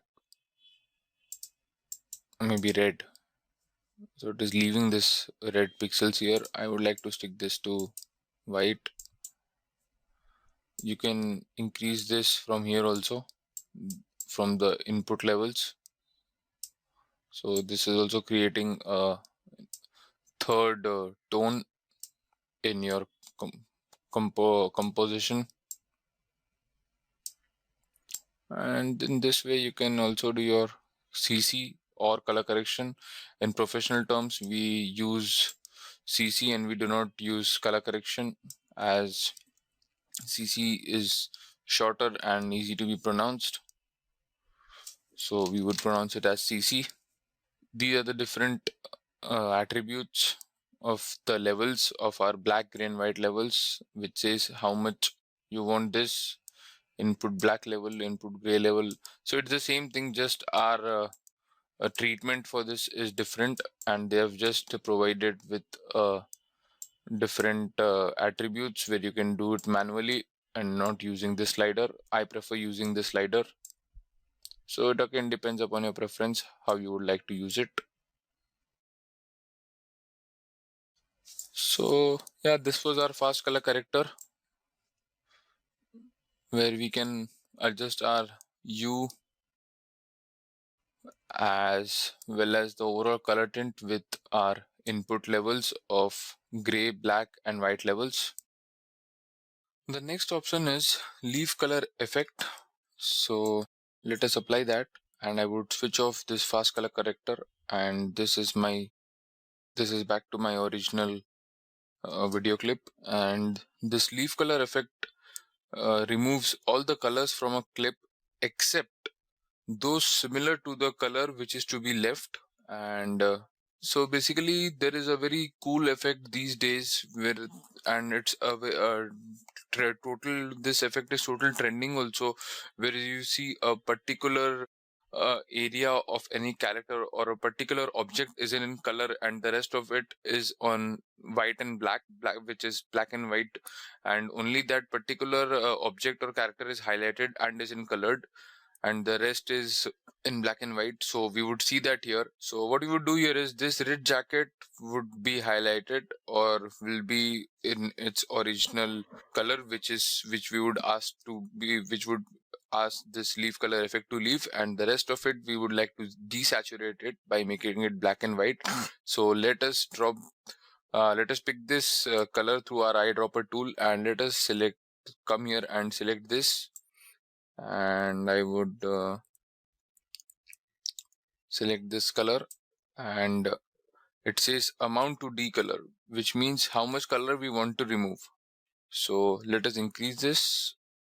So right now if you can see, this is 100%, which causes areas of the image dissimilar to the selected color to apply as shades of gray.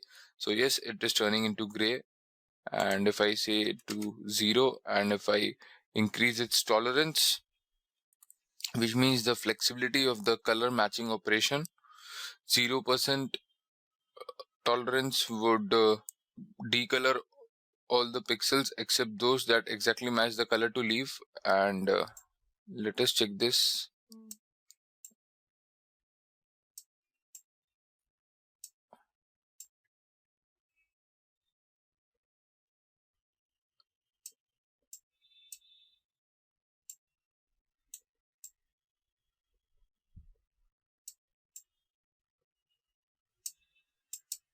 As you can see, nothing is happening here.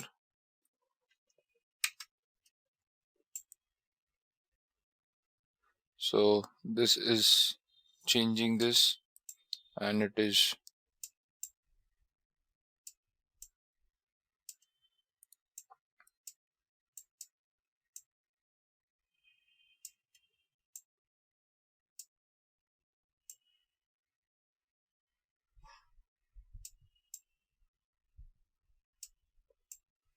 so we need to tweak this value in order to get that black and white effect and the jacket only in red.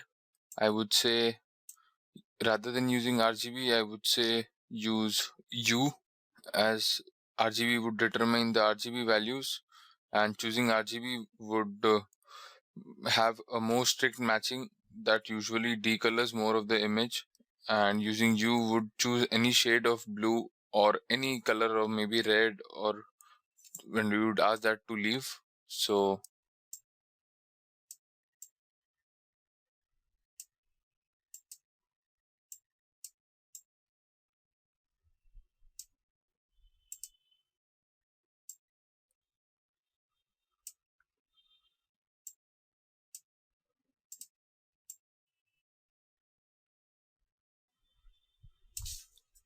still we are not getting the desired effect which we have thought. So now as we have selected U, what we'll do is we would amount to decolor value, we would make this to 100, and we would decrease its tolerance value from 100 to maybe, if you can see this, the entire thing has become black and white, and you can see these red patches here which are not looking nice, and we need to make in order to make the jacket in color, we need to increase its tolerance value, and we need to tweak this a bit in order to get rid of the gray patches. So let us check this on a full screen mode.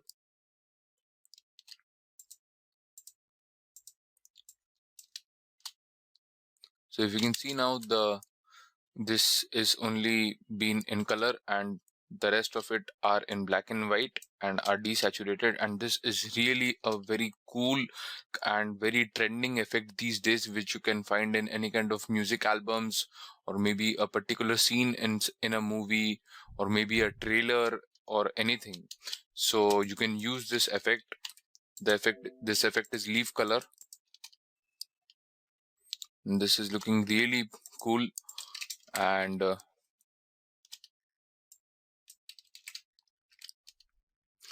as we have selected this using U, so that's why we are able to get the results, as it is only selecting, or it is only picking up the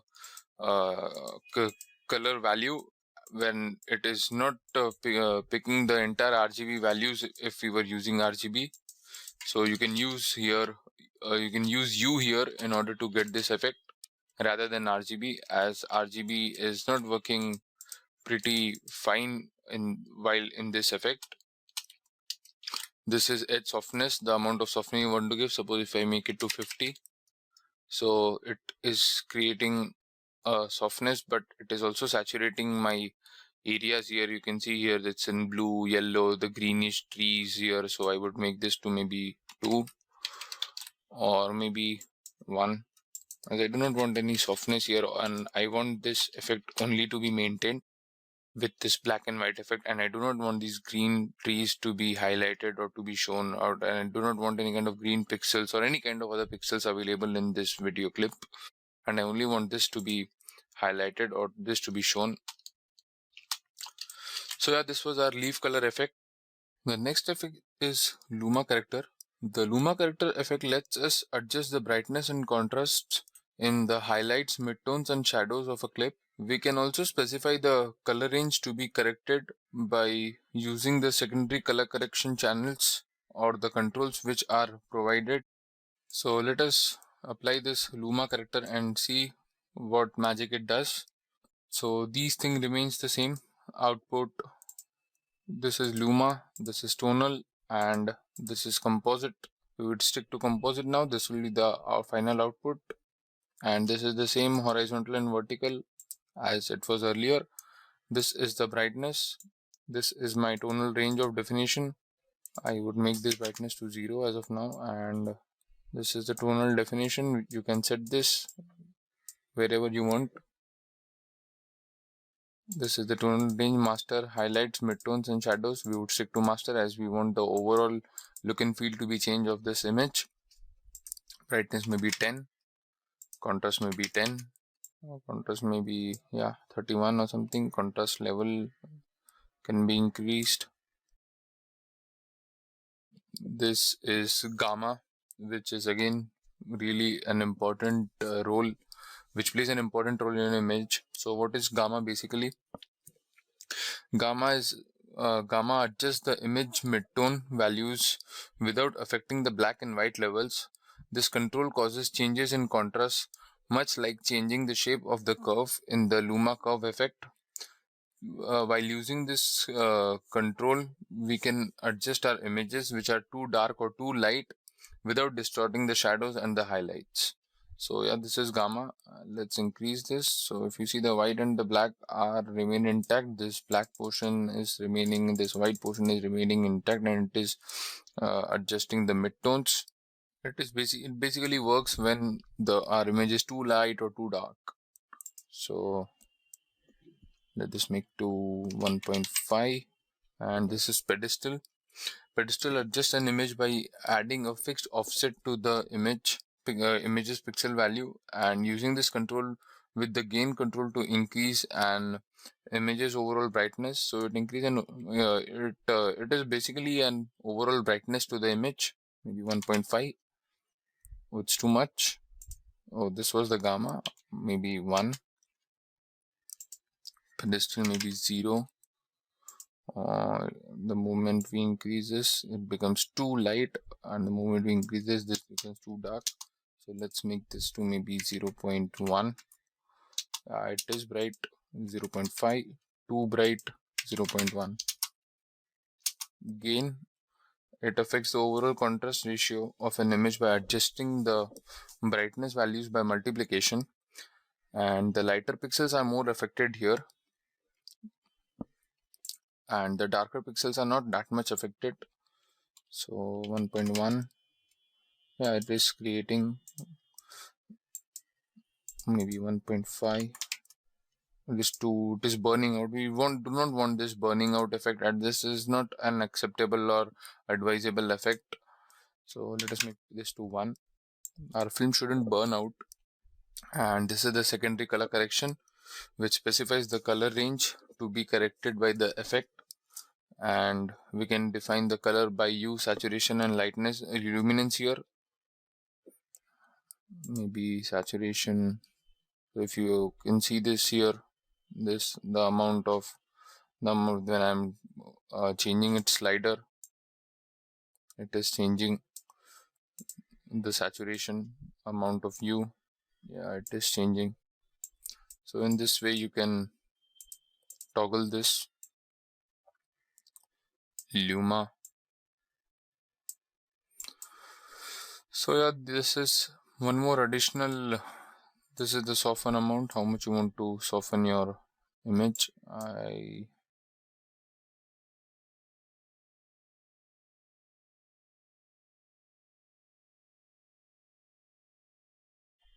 This is just an additional secondary color correction attributes which are provided in Luma corrector. Invert mask, invert limit color, none.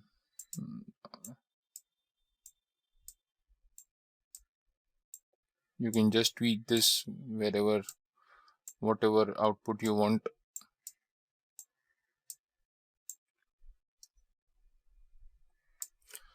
So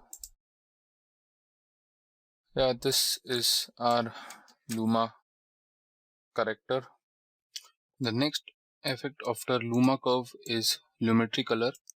So this lumetri color effect is a new effect which is available in CC 2015 and it is not available in the lower versions. So there are many changes. If you see from CC 2014, there were lumetri color, but they were the default. But right now in CC 2015, Premiere gives us a lot of other options. So this is the basic color correction. We need to make this as active, and this is the LUT, input LUT. LUT stands for lookup table. So these are the various different profiles of LUTs of cinemas. So we can just have a look on some of them, as there are too many, and these are the default LUTs which are available, which we can apply on our images. You just need to scroll it through your mouse in order to get that tone. So this would make your work more easy. And these are the LUTs from different cameras, also Canon, Nikon, and these are the different profiles of LUTs. So you can just apply, if you not want a manual kind of a color correction, so you can just apply these default profiles, and we would make this now to as none. This, and we would balance, which is the temperature here. So if I increase the temperature, we are getting a sepia kind of tone. This is the tint. If we increase this, it is increasing the overall tint of the image. Let's reset this, and exposure, this is the white balance. Exposure, more the higher the exposure, higher it becomes more whitish. This is the contrast. If we decrease the exposure, the footage becomes dark. Contrast, let's make this to maybe 50. These are the highlights, again, which you can tweak it according to your need. The other shadows, white balance and the black balance. It says whites and blacks here. Now this tab is creative. This is the intensity. If I make this to blue cold and with 100 intensity, this is again different profiles which are provided in our lumetri color effect. You can choose according to that.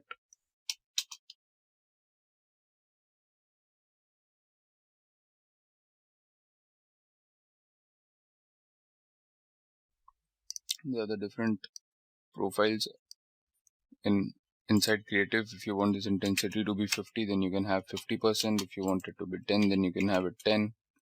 You can also have a maybe 100, not 100, but you can suppose, in order to have this effect, you can also have its intensity animated. Initial, it should start with 0. Then you can see the change of color tone here. So yeah, it is changing from 0, it is changing to 100. Maybe we can change our pattern, the look. Maybe from color it is getting to monochrome. So this kind of effect can also be created here. And make this to 100. Faded film, none. So this is a faded film. The value is 150. If you want it to be faded, the next is sharpen. If you want sharpen in your, if you want to this, if you see this here, these things are getting sharpened. As my sharpen is 100, if I make this to 0, it's a slight blurred. This is the overall vibrance, how vibrant you want your image to be. It's the same saturation, how much you want. If you do not want the amount of color it has, these are the curves, RGB curve. This is the overall curve. This is the red. This is the green curve for the green channel. This is the blue curve for the blue channel. So you can control via this also.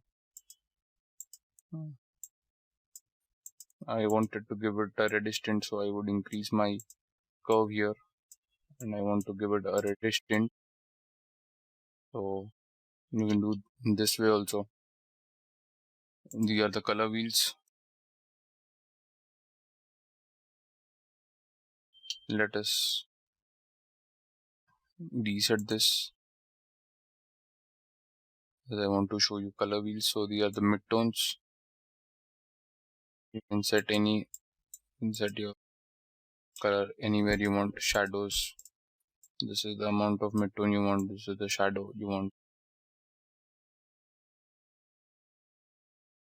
This is also useful while color grading any film. So yeah, this was color wheels. The next is vignette. Vignette is basically if you want to have a kind of film effect. So let us make this to maybe 20. So if you see here, a white vignette has been created. So this can maybe act as a very a sequence kind of thing, a dream sequence kind of thing it can act as. Then if you want its amount to be on -5, then it creates a black. So yeah, you can have this in your video. Feather maybe T6, roundness 10. You can increase the roundness as you want. I want it from my midpoint, so I'm making it midpoint.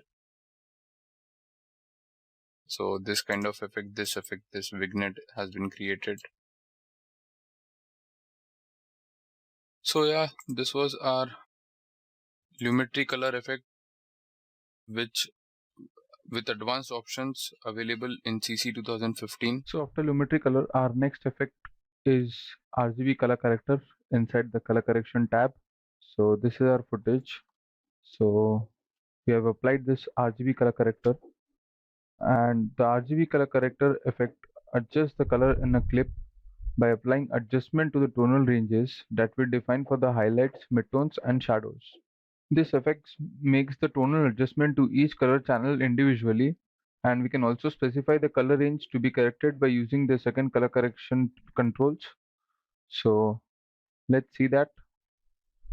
So these are the same: composite, luma, and split view, which we have seen earlier. Coming to this is the tonal range. So now tonal range is defines these are the different tonal range, and they define the tonal range of the shadows and highlights using threshold and fall off controls. So we will have a look to to each of them one by one. So let us keep this tonal range to master maybe, and we would go to gamma. So gamma adjusts the image midtone values without affecting the black and white levels. We can use this control to adjust our images which are dark, which are too dark, and which are too light, without distorting the shadows and the highlights. So suppose if we increase our gamma to maybe 1.2, as you can see, this is the split view. So it is showing a divider between them, and I would like to make it as vertical, so you can get the difference here. This is the original, and uh, this is the effect which it is showing. This is the clip which it is showing after applying and tweaking with these values of gamma, peristyle, and gain. So right now our gamma is 2.22, which is too much of burning out. I will make it to 1.2. And this pedestal is something which adjusts an image by adding a fixed offset to the image's pixel values. And using this control, we can increase an image's overall brightness. So let us make this to 0.5. It is too much. 0.1, and gain maybe 1.1 or maybe 1.05. So these are the different attributes of RGB inside the RGB color corrector. Red gamma, which means it adjust the red midtone values without affecting the black and white levels. So right now here I don't think so there is any much of red channel available here. We much have green here.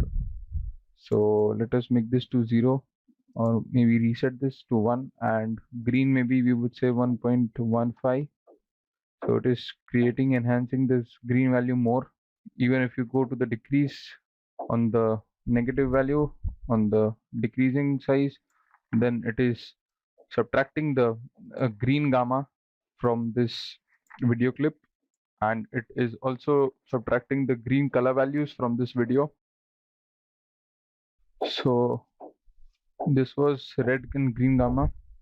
Now coming to red pedestal, red, green and blue pedestal, they mean it adjusts the tonal values in the red, green or blue channel by adding a fixed offset to the channel's pixel values.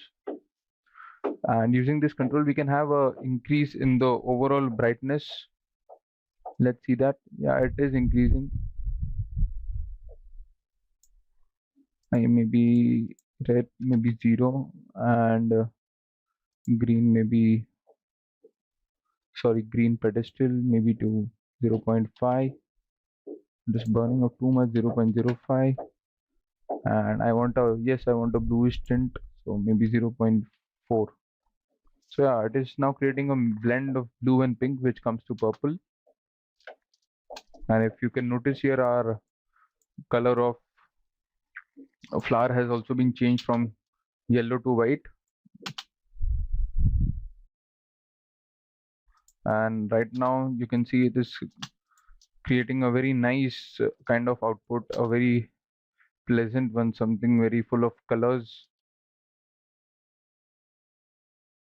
And through this RGB color corrector, you can also have another controls on your color correction.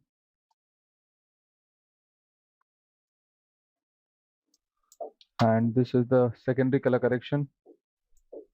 So it is the same as we had seen earlier in Luma curve and corrector.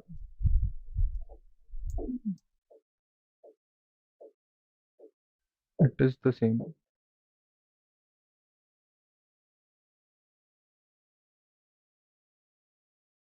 This is the saturation which we can adjust.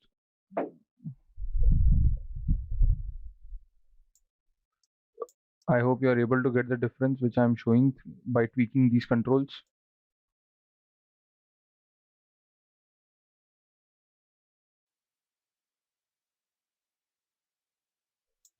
It is creating a very soft kind of softness here on the edges, which you can see here.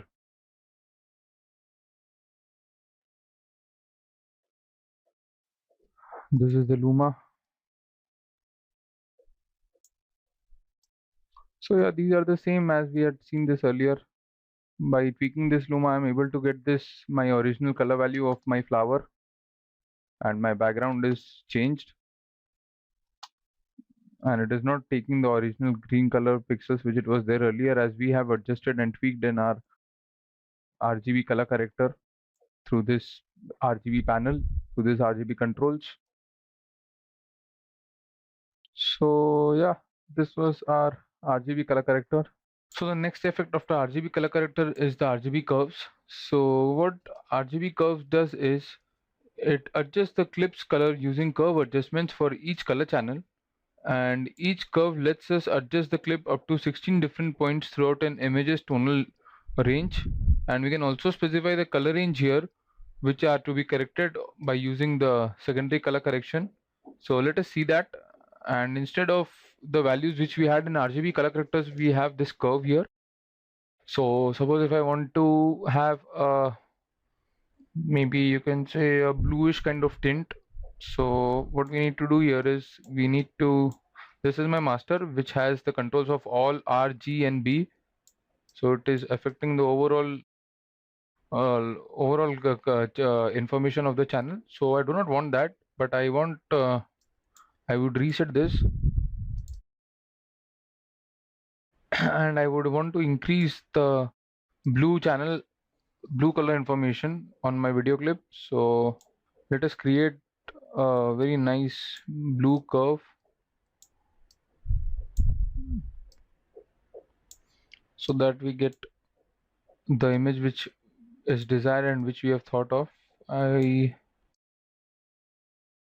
do not want a purplish kind of thing, as we had created a purple kind of background earlier with our RGB color corrector. So I want to change here, and in order to get that change here, I need to decrease the color values from my red and green, as I want to increase blue in my uh, video clip.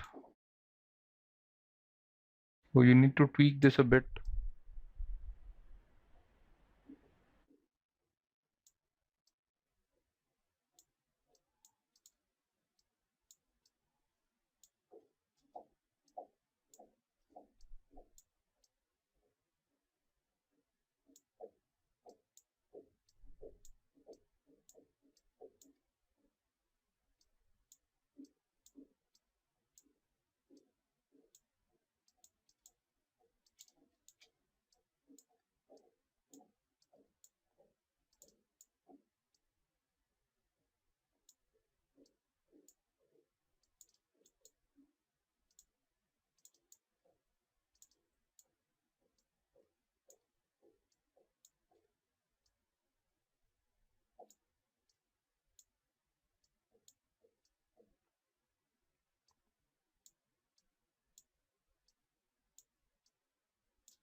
So you need to tweak like this. And still, if you can see, this is a bit greenish, which I do not want. So I want to eradicate that. I want to get rid of that green.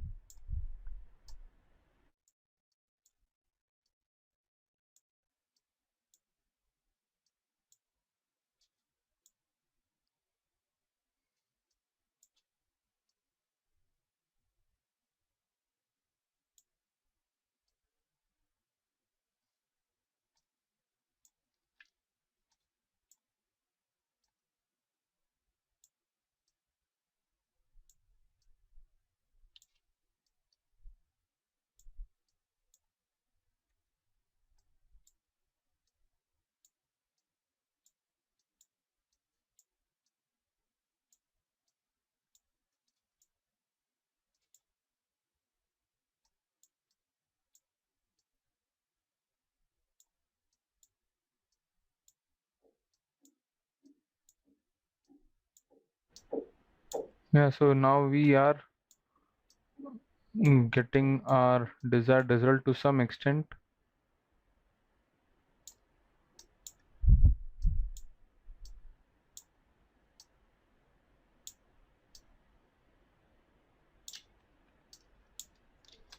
So yes, we have got this blue thing, and our flower is remains the same with the same color value of yellow. So you need to tweak like this, as I just did this now according to my graph. So if you see now, you can say maybe from, if we just tweak this off, and you can say from a bright sunny morning, it has been to a very early, maybe early morning. It's a dawn time around 4 a.m. in the morning. So in this way, you can have a control on your RGB curves, and it again depends on how you want to control. So again, there are the same secondary color correction things and color correction effects which are which were there in RGB color corrector too.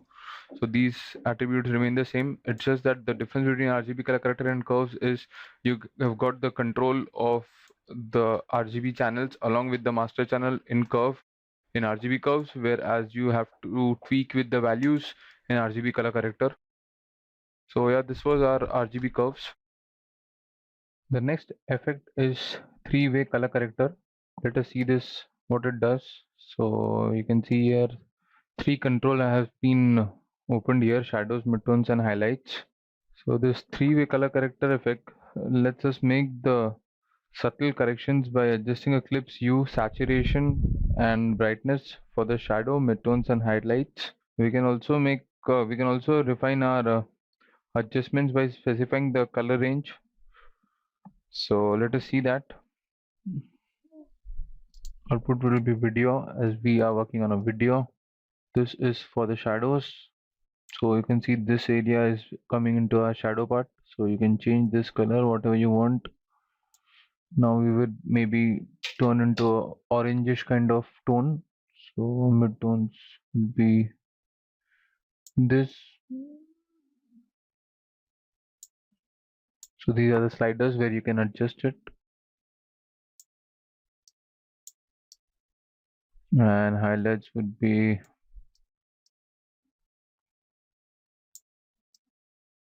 this, and you can also have your shadows through this color, and I do not prefer using it from this color as we do not get the controls, so I prefer this. So it again depends what kind of preference do you prefer.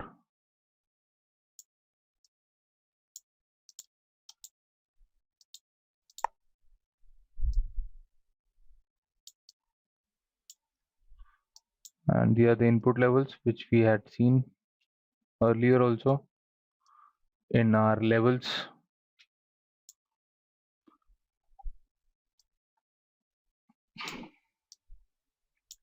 This is the total range definition, which defines a range of white and black.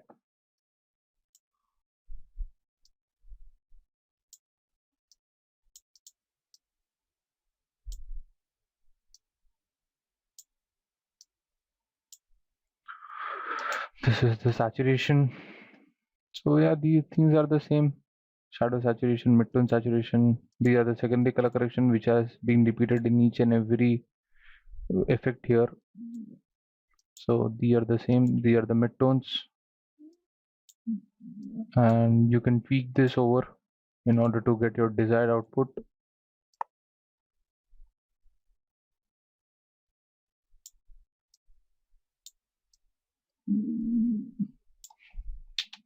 So right now my flower color is white and the background is in orange.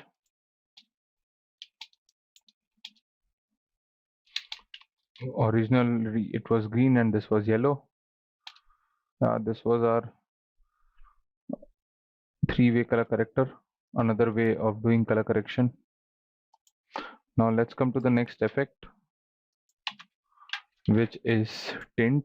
So this tint effect alters an image's color information, and for each pixel the luminance value specifies a blend between the two colors. So right now, as you can see here, it is map black 2 and map white 2, which is map black 2 is in black and map white 2 is in white. So this map black 2 and map white 2 specifies to which colors dark and bright pixels are to be mapped, and the intermediate pixels are assigned intermediate values. Amount to tint here specifies the intensity of this effect. So let us see that. Maybe we can take this yellowish tint, or maybe something between pink and red. And if you make this, it creates this effect.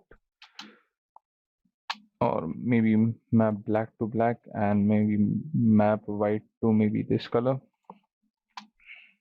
So it is creating a gradient between both of them, and it is showing this overall tint, and this is the amount of tint. Suppose I want it to be 50, so it creates a blend of 50, which means our original footage, our original video clips color is also been displayed on 50%, and the amount of tint which we are showing, the overall intensity of this effect is 50%.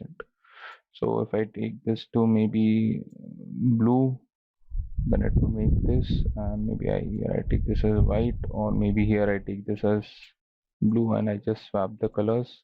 So it is creating this.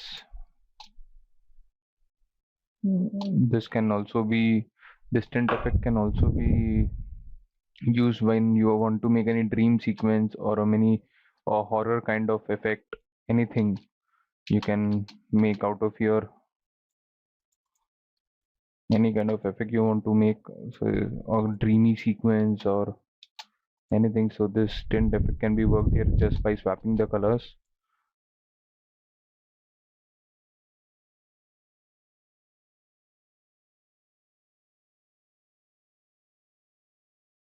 This was the tint effect. The next effect is video limiter. The next and the last effect is our video limiter. So what it does is, let's see. So this video limiter effect is basically used while we are working on something which is to be broadcasted, and this video limiter effects lets us limit the luminance and colors in a clip so that they fall within the parameters which we define. And these parameters are very useful for preserving the video as much as possible, and they are mainly used for broadcasting purpose. So we are not here for right now in this footage we would not be going something into broadcasting, as we are only doing it for web purposes. So we will still look into it. And this is the signal minimum. As I said, it controls the signals. Let us increase this, and if you can see this area is changing here. And if we change the signal max, it is eradicating the color which is more luminant, more brighter, and it is creating this result. The lowest can be at 70 and the maximum can be at 130. These are the different reduction methods. We would say compress all, as it is the default reduction method. And this is the total range definition, which defines the tonal range of the shadows, midtones, and highlights of a clip. It is the same. And while dragging these sliders, we can adjust the threshold values. We can also have a control over the softness of the footage.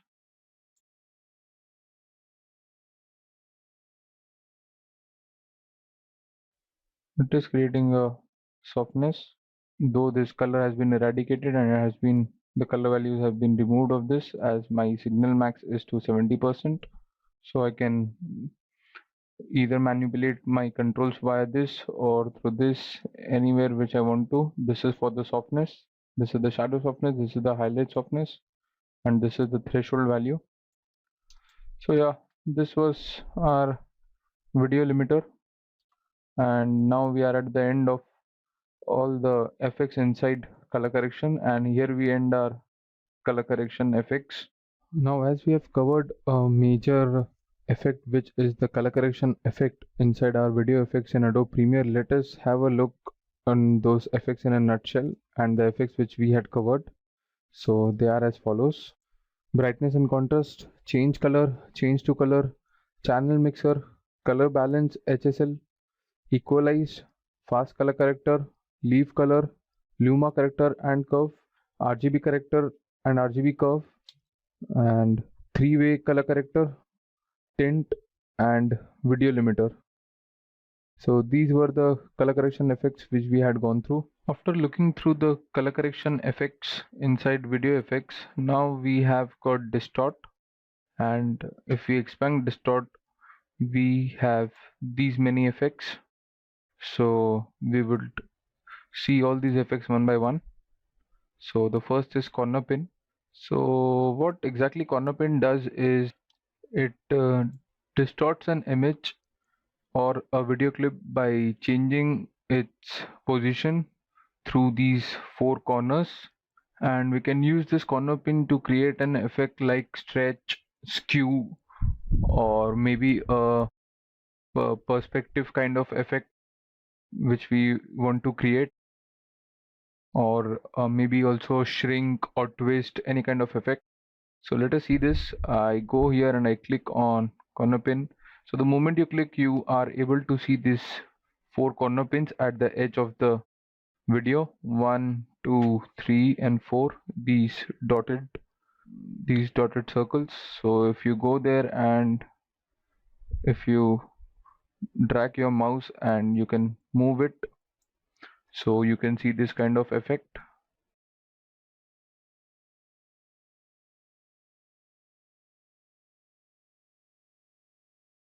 Say suppose I want this effect, and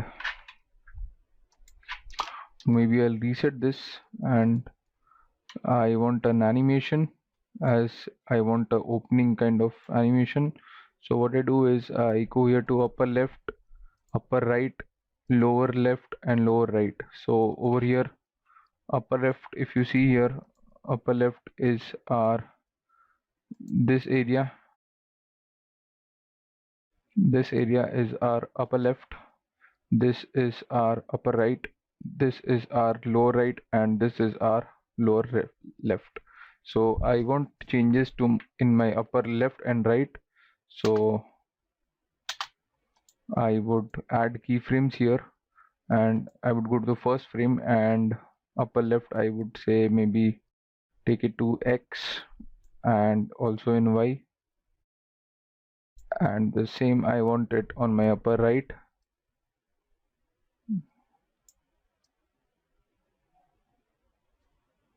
So I want something like this effect. I want it in very ease, so I go to ease in. So it is creating a very smooth animation as we have selected ease in.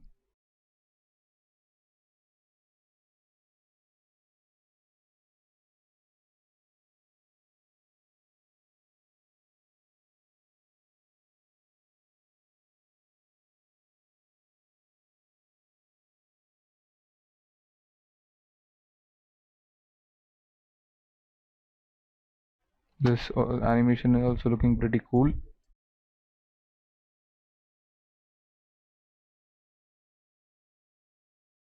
It's coming out with a very smooth ease in.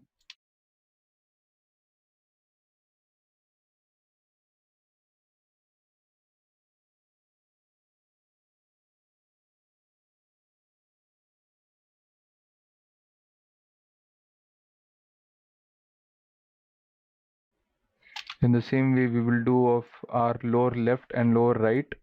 We will distort this, but this is an effect which is only like it depends again when you want to use it to create kind of a nice effect or something.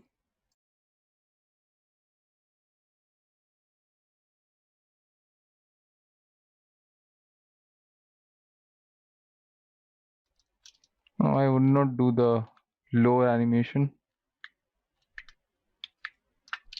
So I only want my upper left and right to be animated.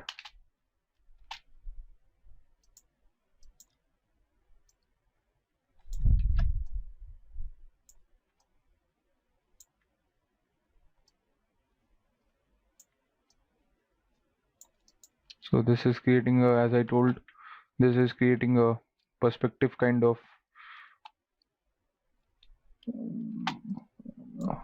view,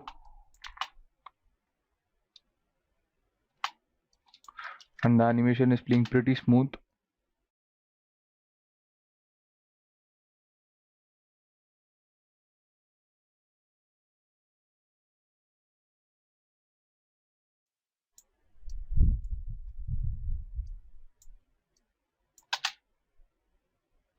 So this was our corner pin effect inside distort. Now let's come to the next effect, which is lens distortion. We would close this effect and we would drag this and drop here. So yeah, this is our lens distortion effect. This lens distortion effect simulates a distorted lens through which the clip is viewed, and this is the curvature which changes the curvature of the lens, and it specifies a negative value to make the image concave, and if a value is being into positive value, then it makes the image convex. So let us see that. From 0 we will turn to 2. So we will increase this more, so it is as much as we are going to the positive side of the curvature, it is creating the image convex. And now let us go to say -60 and let us go to the negative side. It is creating concave. So this is the distortion of our lens through which we are viewing it. I would make this to 0 as of now. And the next is vertical decentering. So this vertical decentering is the displacement of the focal point of the lens and making the image blend and smear. At extreme settings, this image warps on itself. So let us see that. If you can see, this is creating a warp effect. This vertical and horizontal decentering.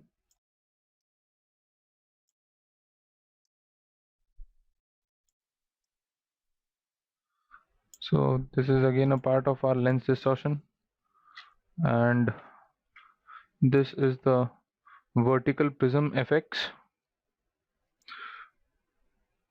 which creates a result almost similar to the vertical and horizontal decentering, except that at extreme values the image does not wraps on itself. So let us check this. It is not wrapping on itself, but it is leaving this portion as blank. As you can see here, it is not wrapping on itself and it is leaving this portion as blank, both on horizontal and vertical prism effects. So if you want this vertical decentering, if you want to change the color, you can have it the color anywhere you want. Fill color, it says, maybe black, or if you want, you can even choose any color, maybe this red or maybe blue. So it gives you plenty of option to have the background color of your choice. So yeah, this was our lens distortion. Next option after lens distortion is magnify. So let us see that. So if you see, the moment I dragged and dropped my magnify effect into my FX control panel, a small circle has been created and it seems the video inside this circle has been scaled up. So I'm sure by the term magnify you must have got what exactly the magnify effect does. So this magnify effect enlarges a part or the entire of the image and it scales them up and it creates this magnify kind of effect. Maybe a magnifying glass effect is created through this magnify options. So let us see that one by one. So the first is shape. Let's say circle or square. Right now it is in circle. The moment we click on square, it becomes to square, and you can see here is square, and I want it to be circle. This is the center, which means this is the position of this magnifying glass or the magnify effect. So if you move this, you are able to have a scaled up view of this footage into, and this is moving into its x and y axis. This is the x axis, this is the y axis, and this is the magnification, the amount of magnification we want. Initially it was 150, now we are making it to maybe 800 or maybe small than that, and it is creating the magnification at 216 times, as our current value is 216. You can also decrease the value and 100 means the normal one and there won't be any kind of effect. This is currently at 175 and we are able to have a magnified view. We can change this to square and we can also increase its size from here.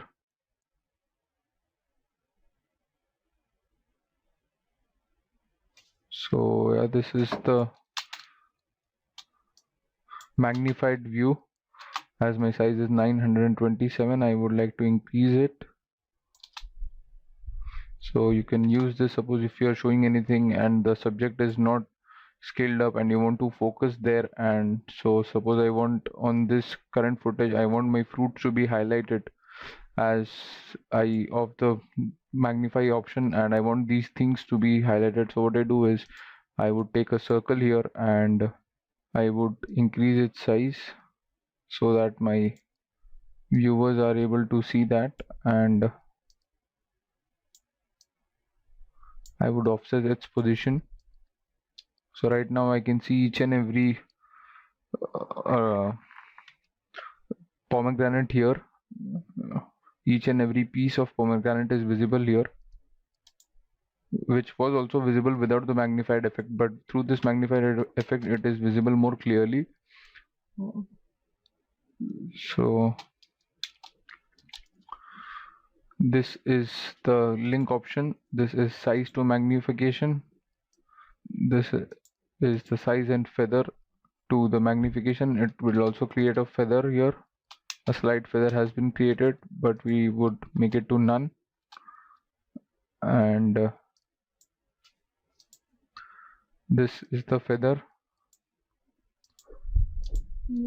So if we make it to size and feather to map, it overall increases the size of our magnification. So we would make it to none, and I would make this to maybe 5 as my feather.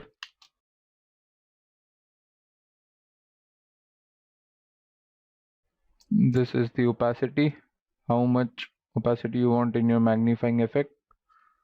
You can also have an animation on its opacity by starting it from 0 and then ending it up to 100.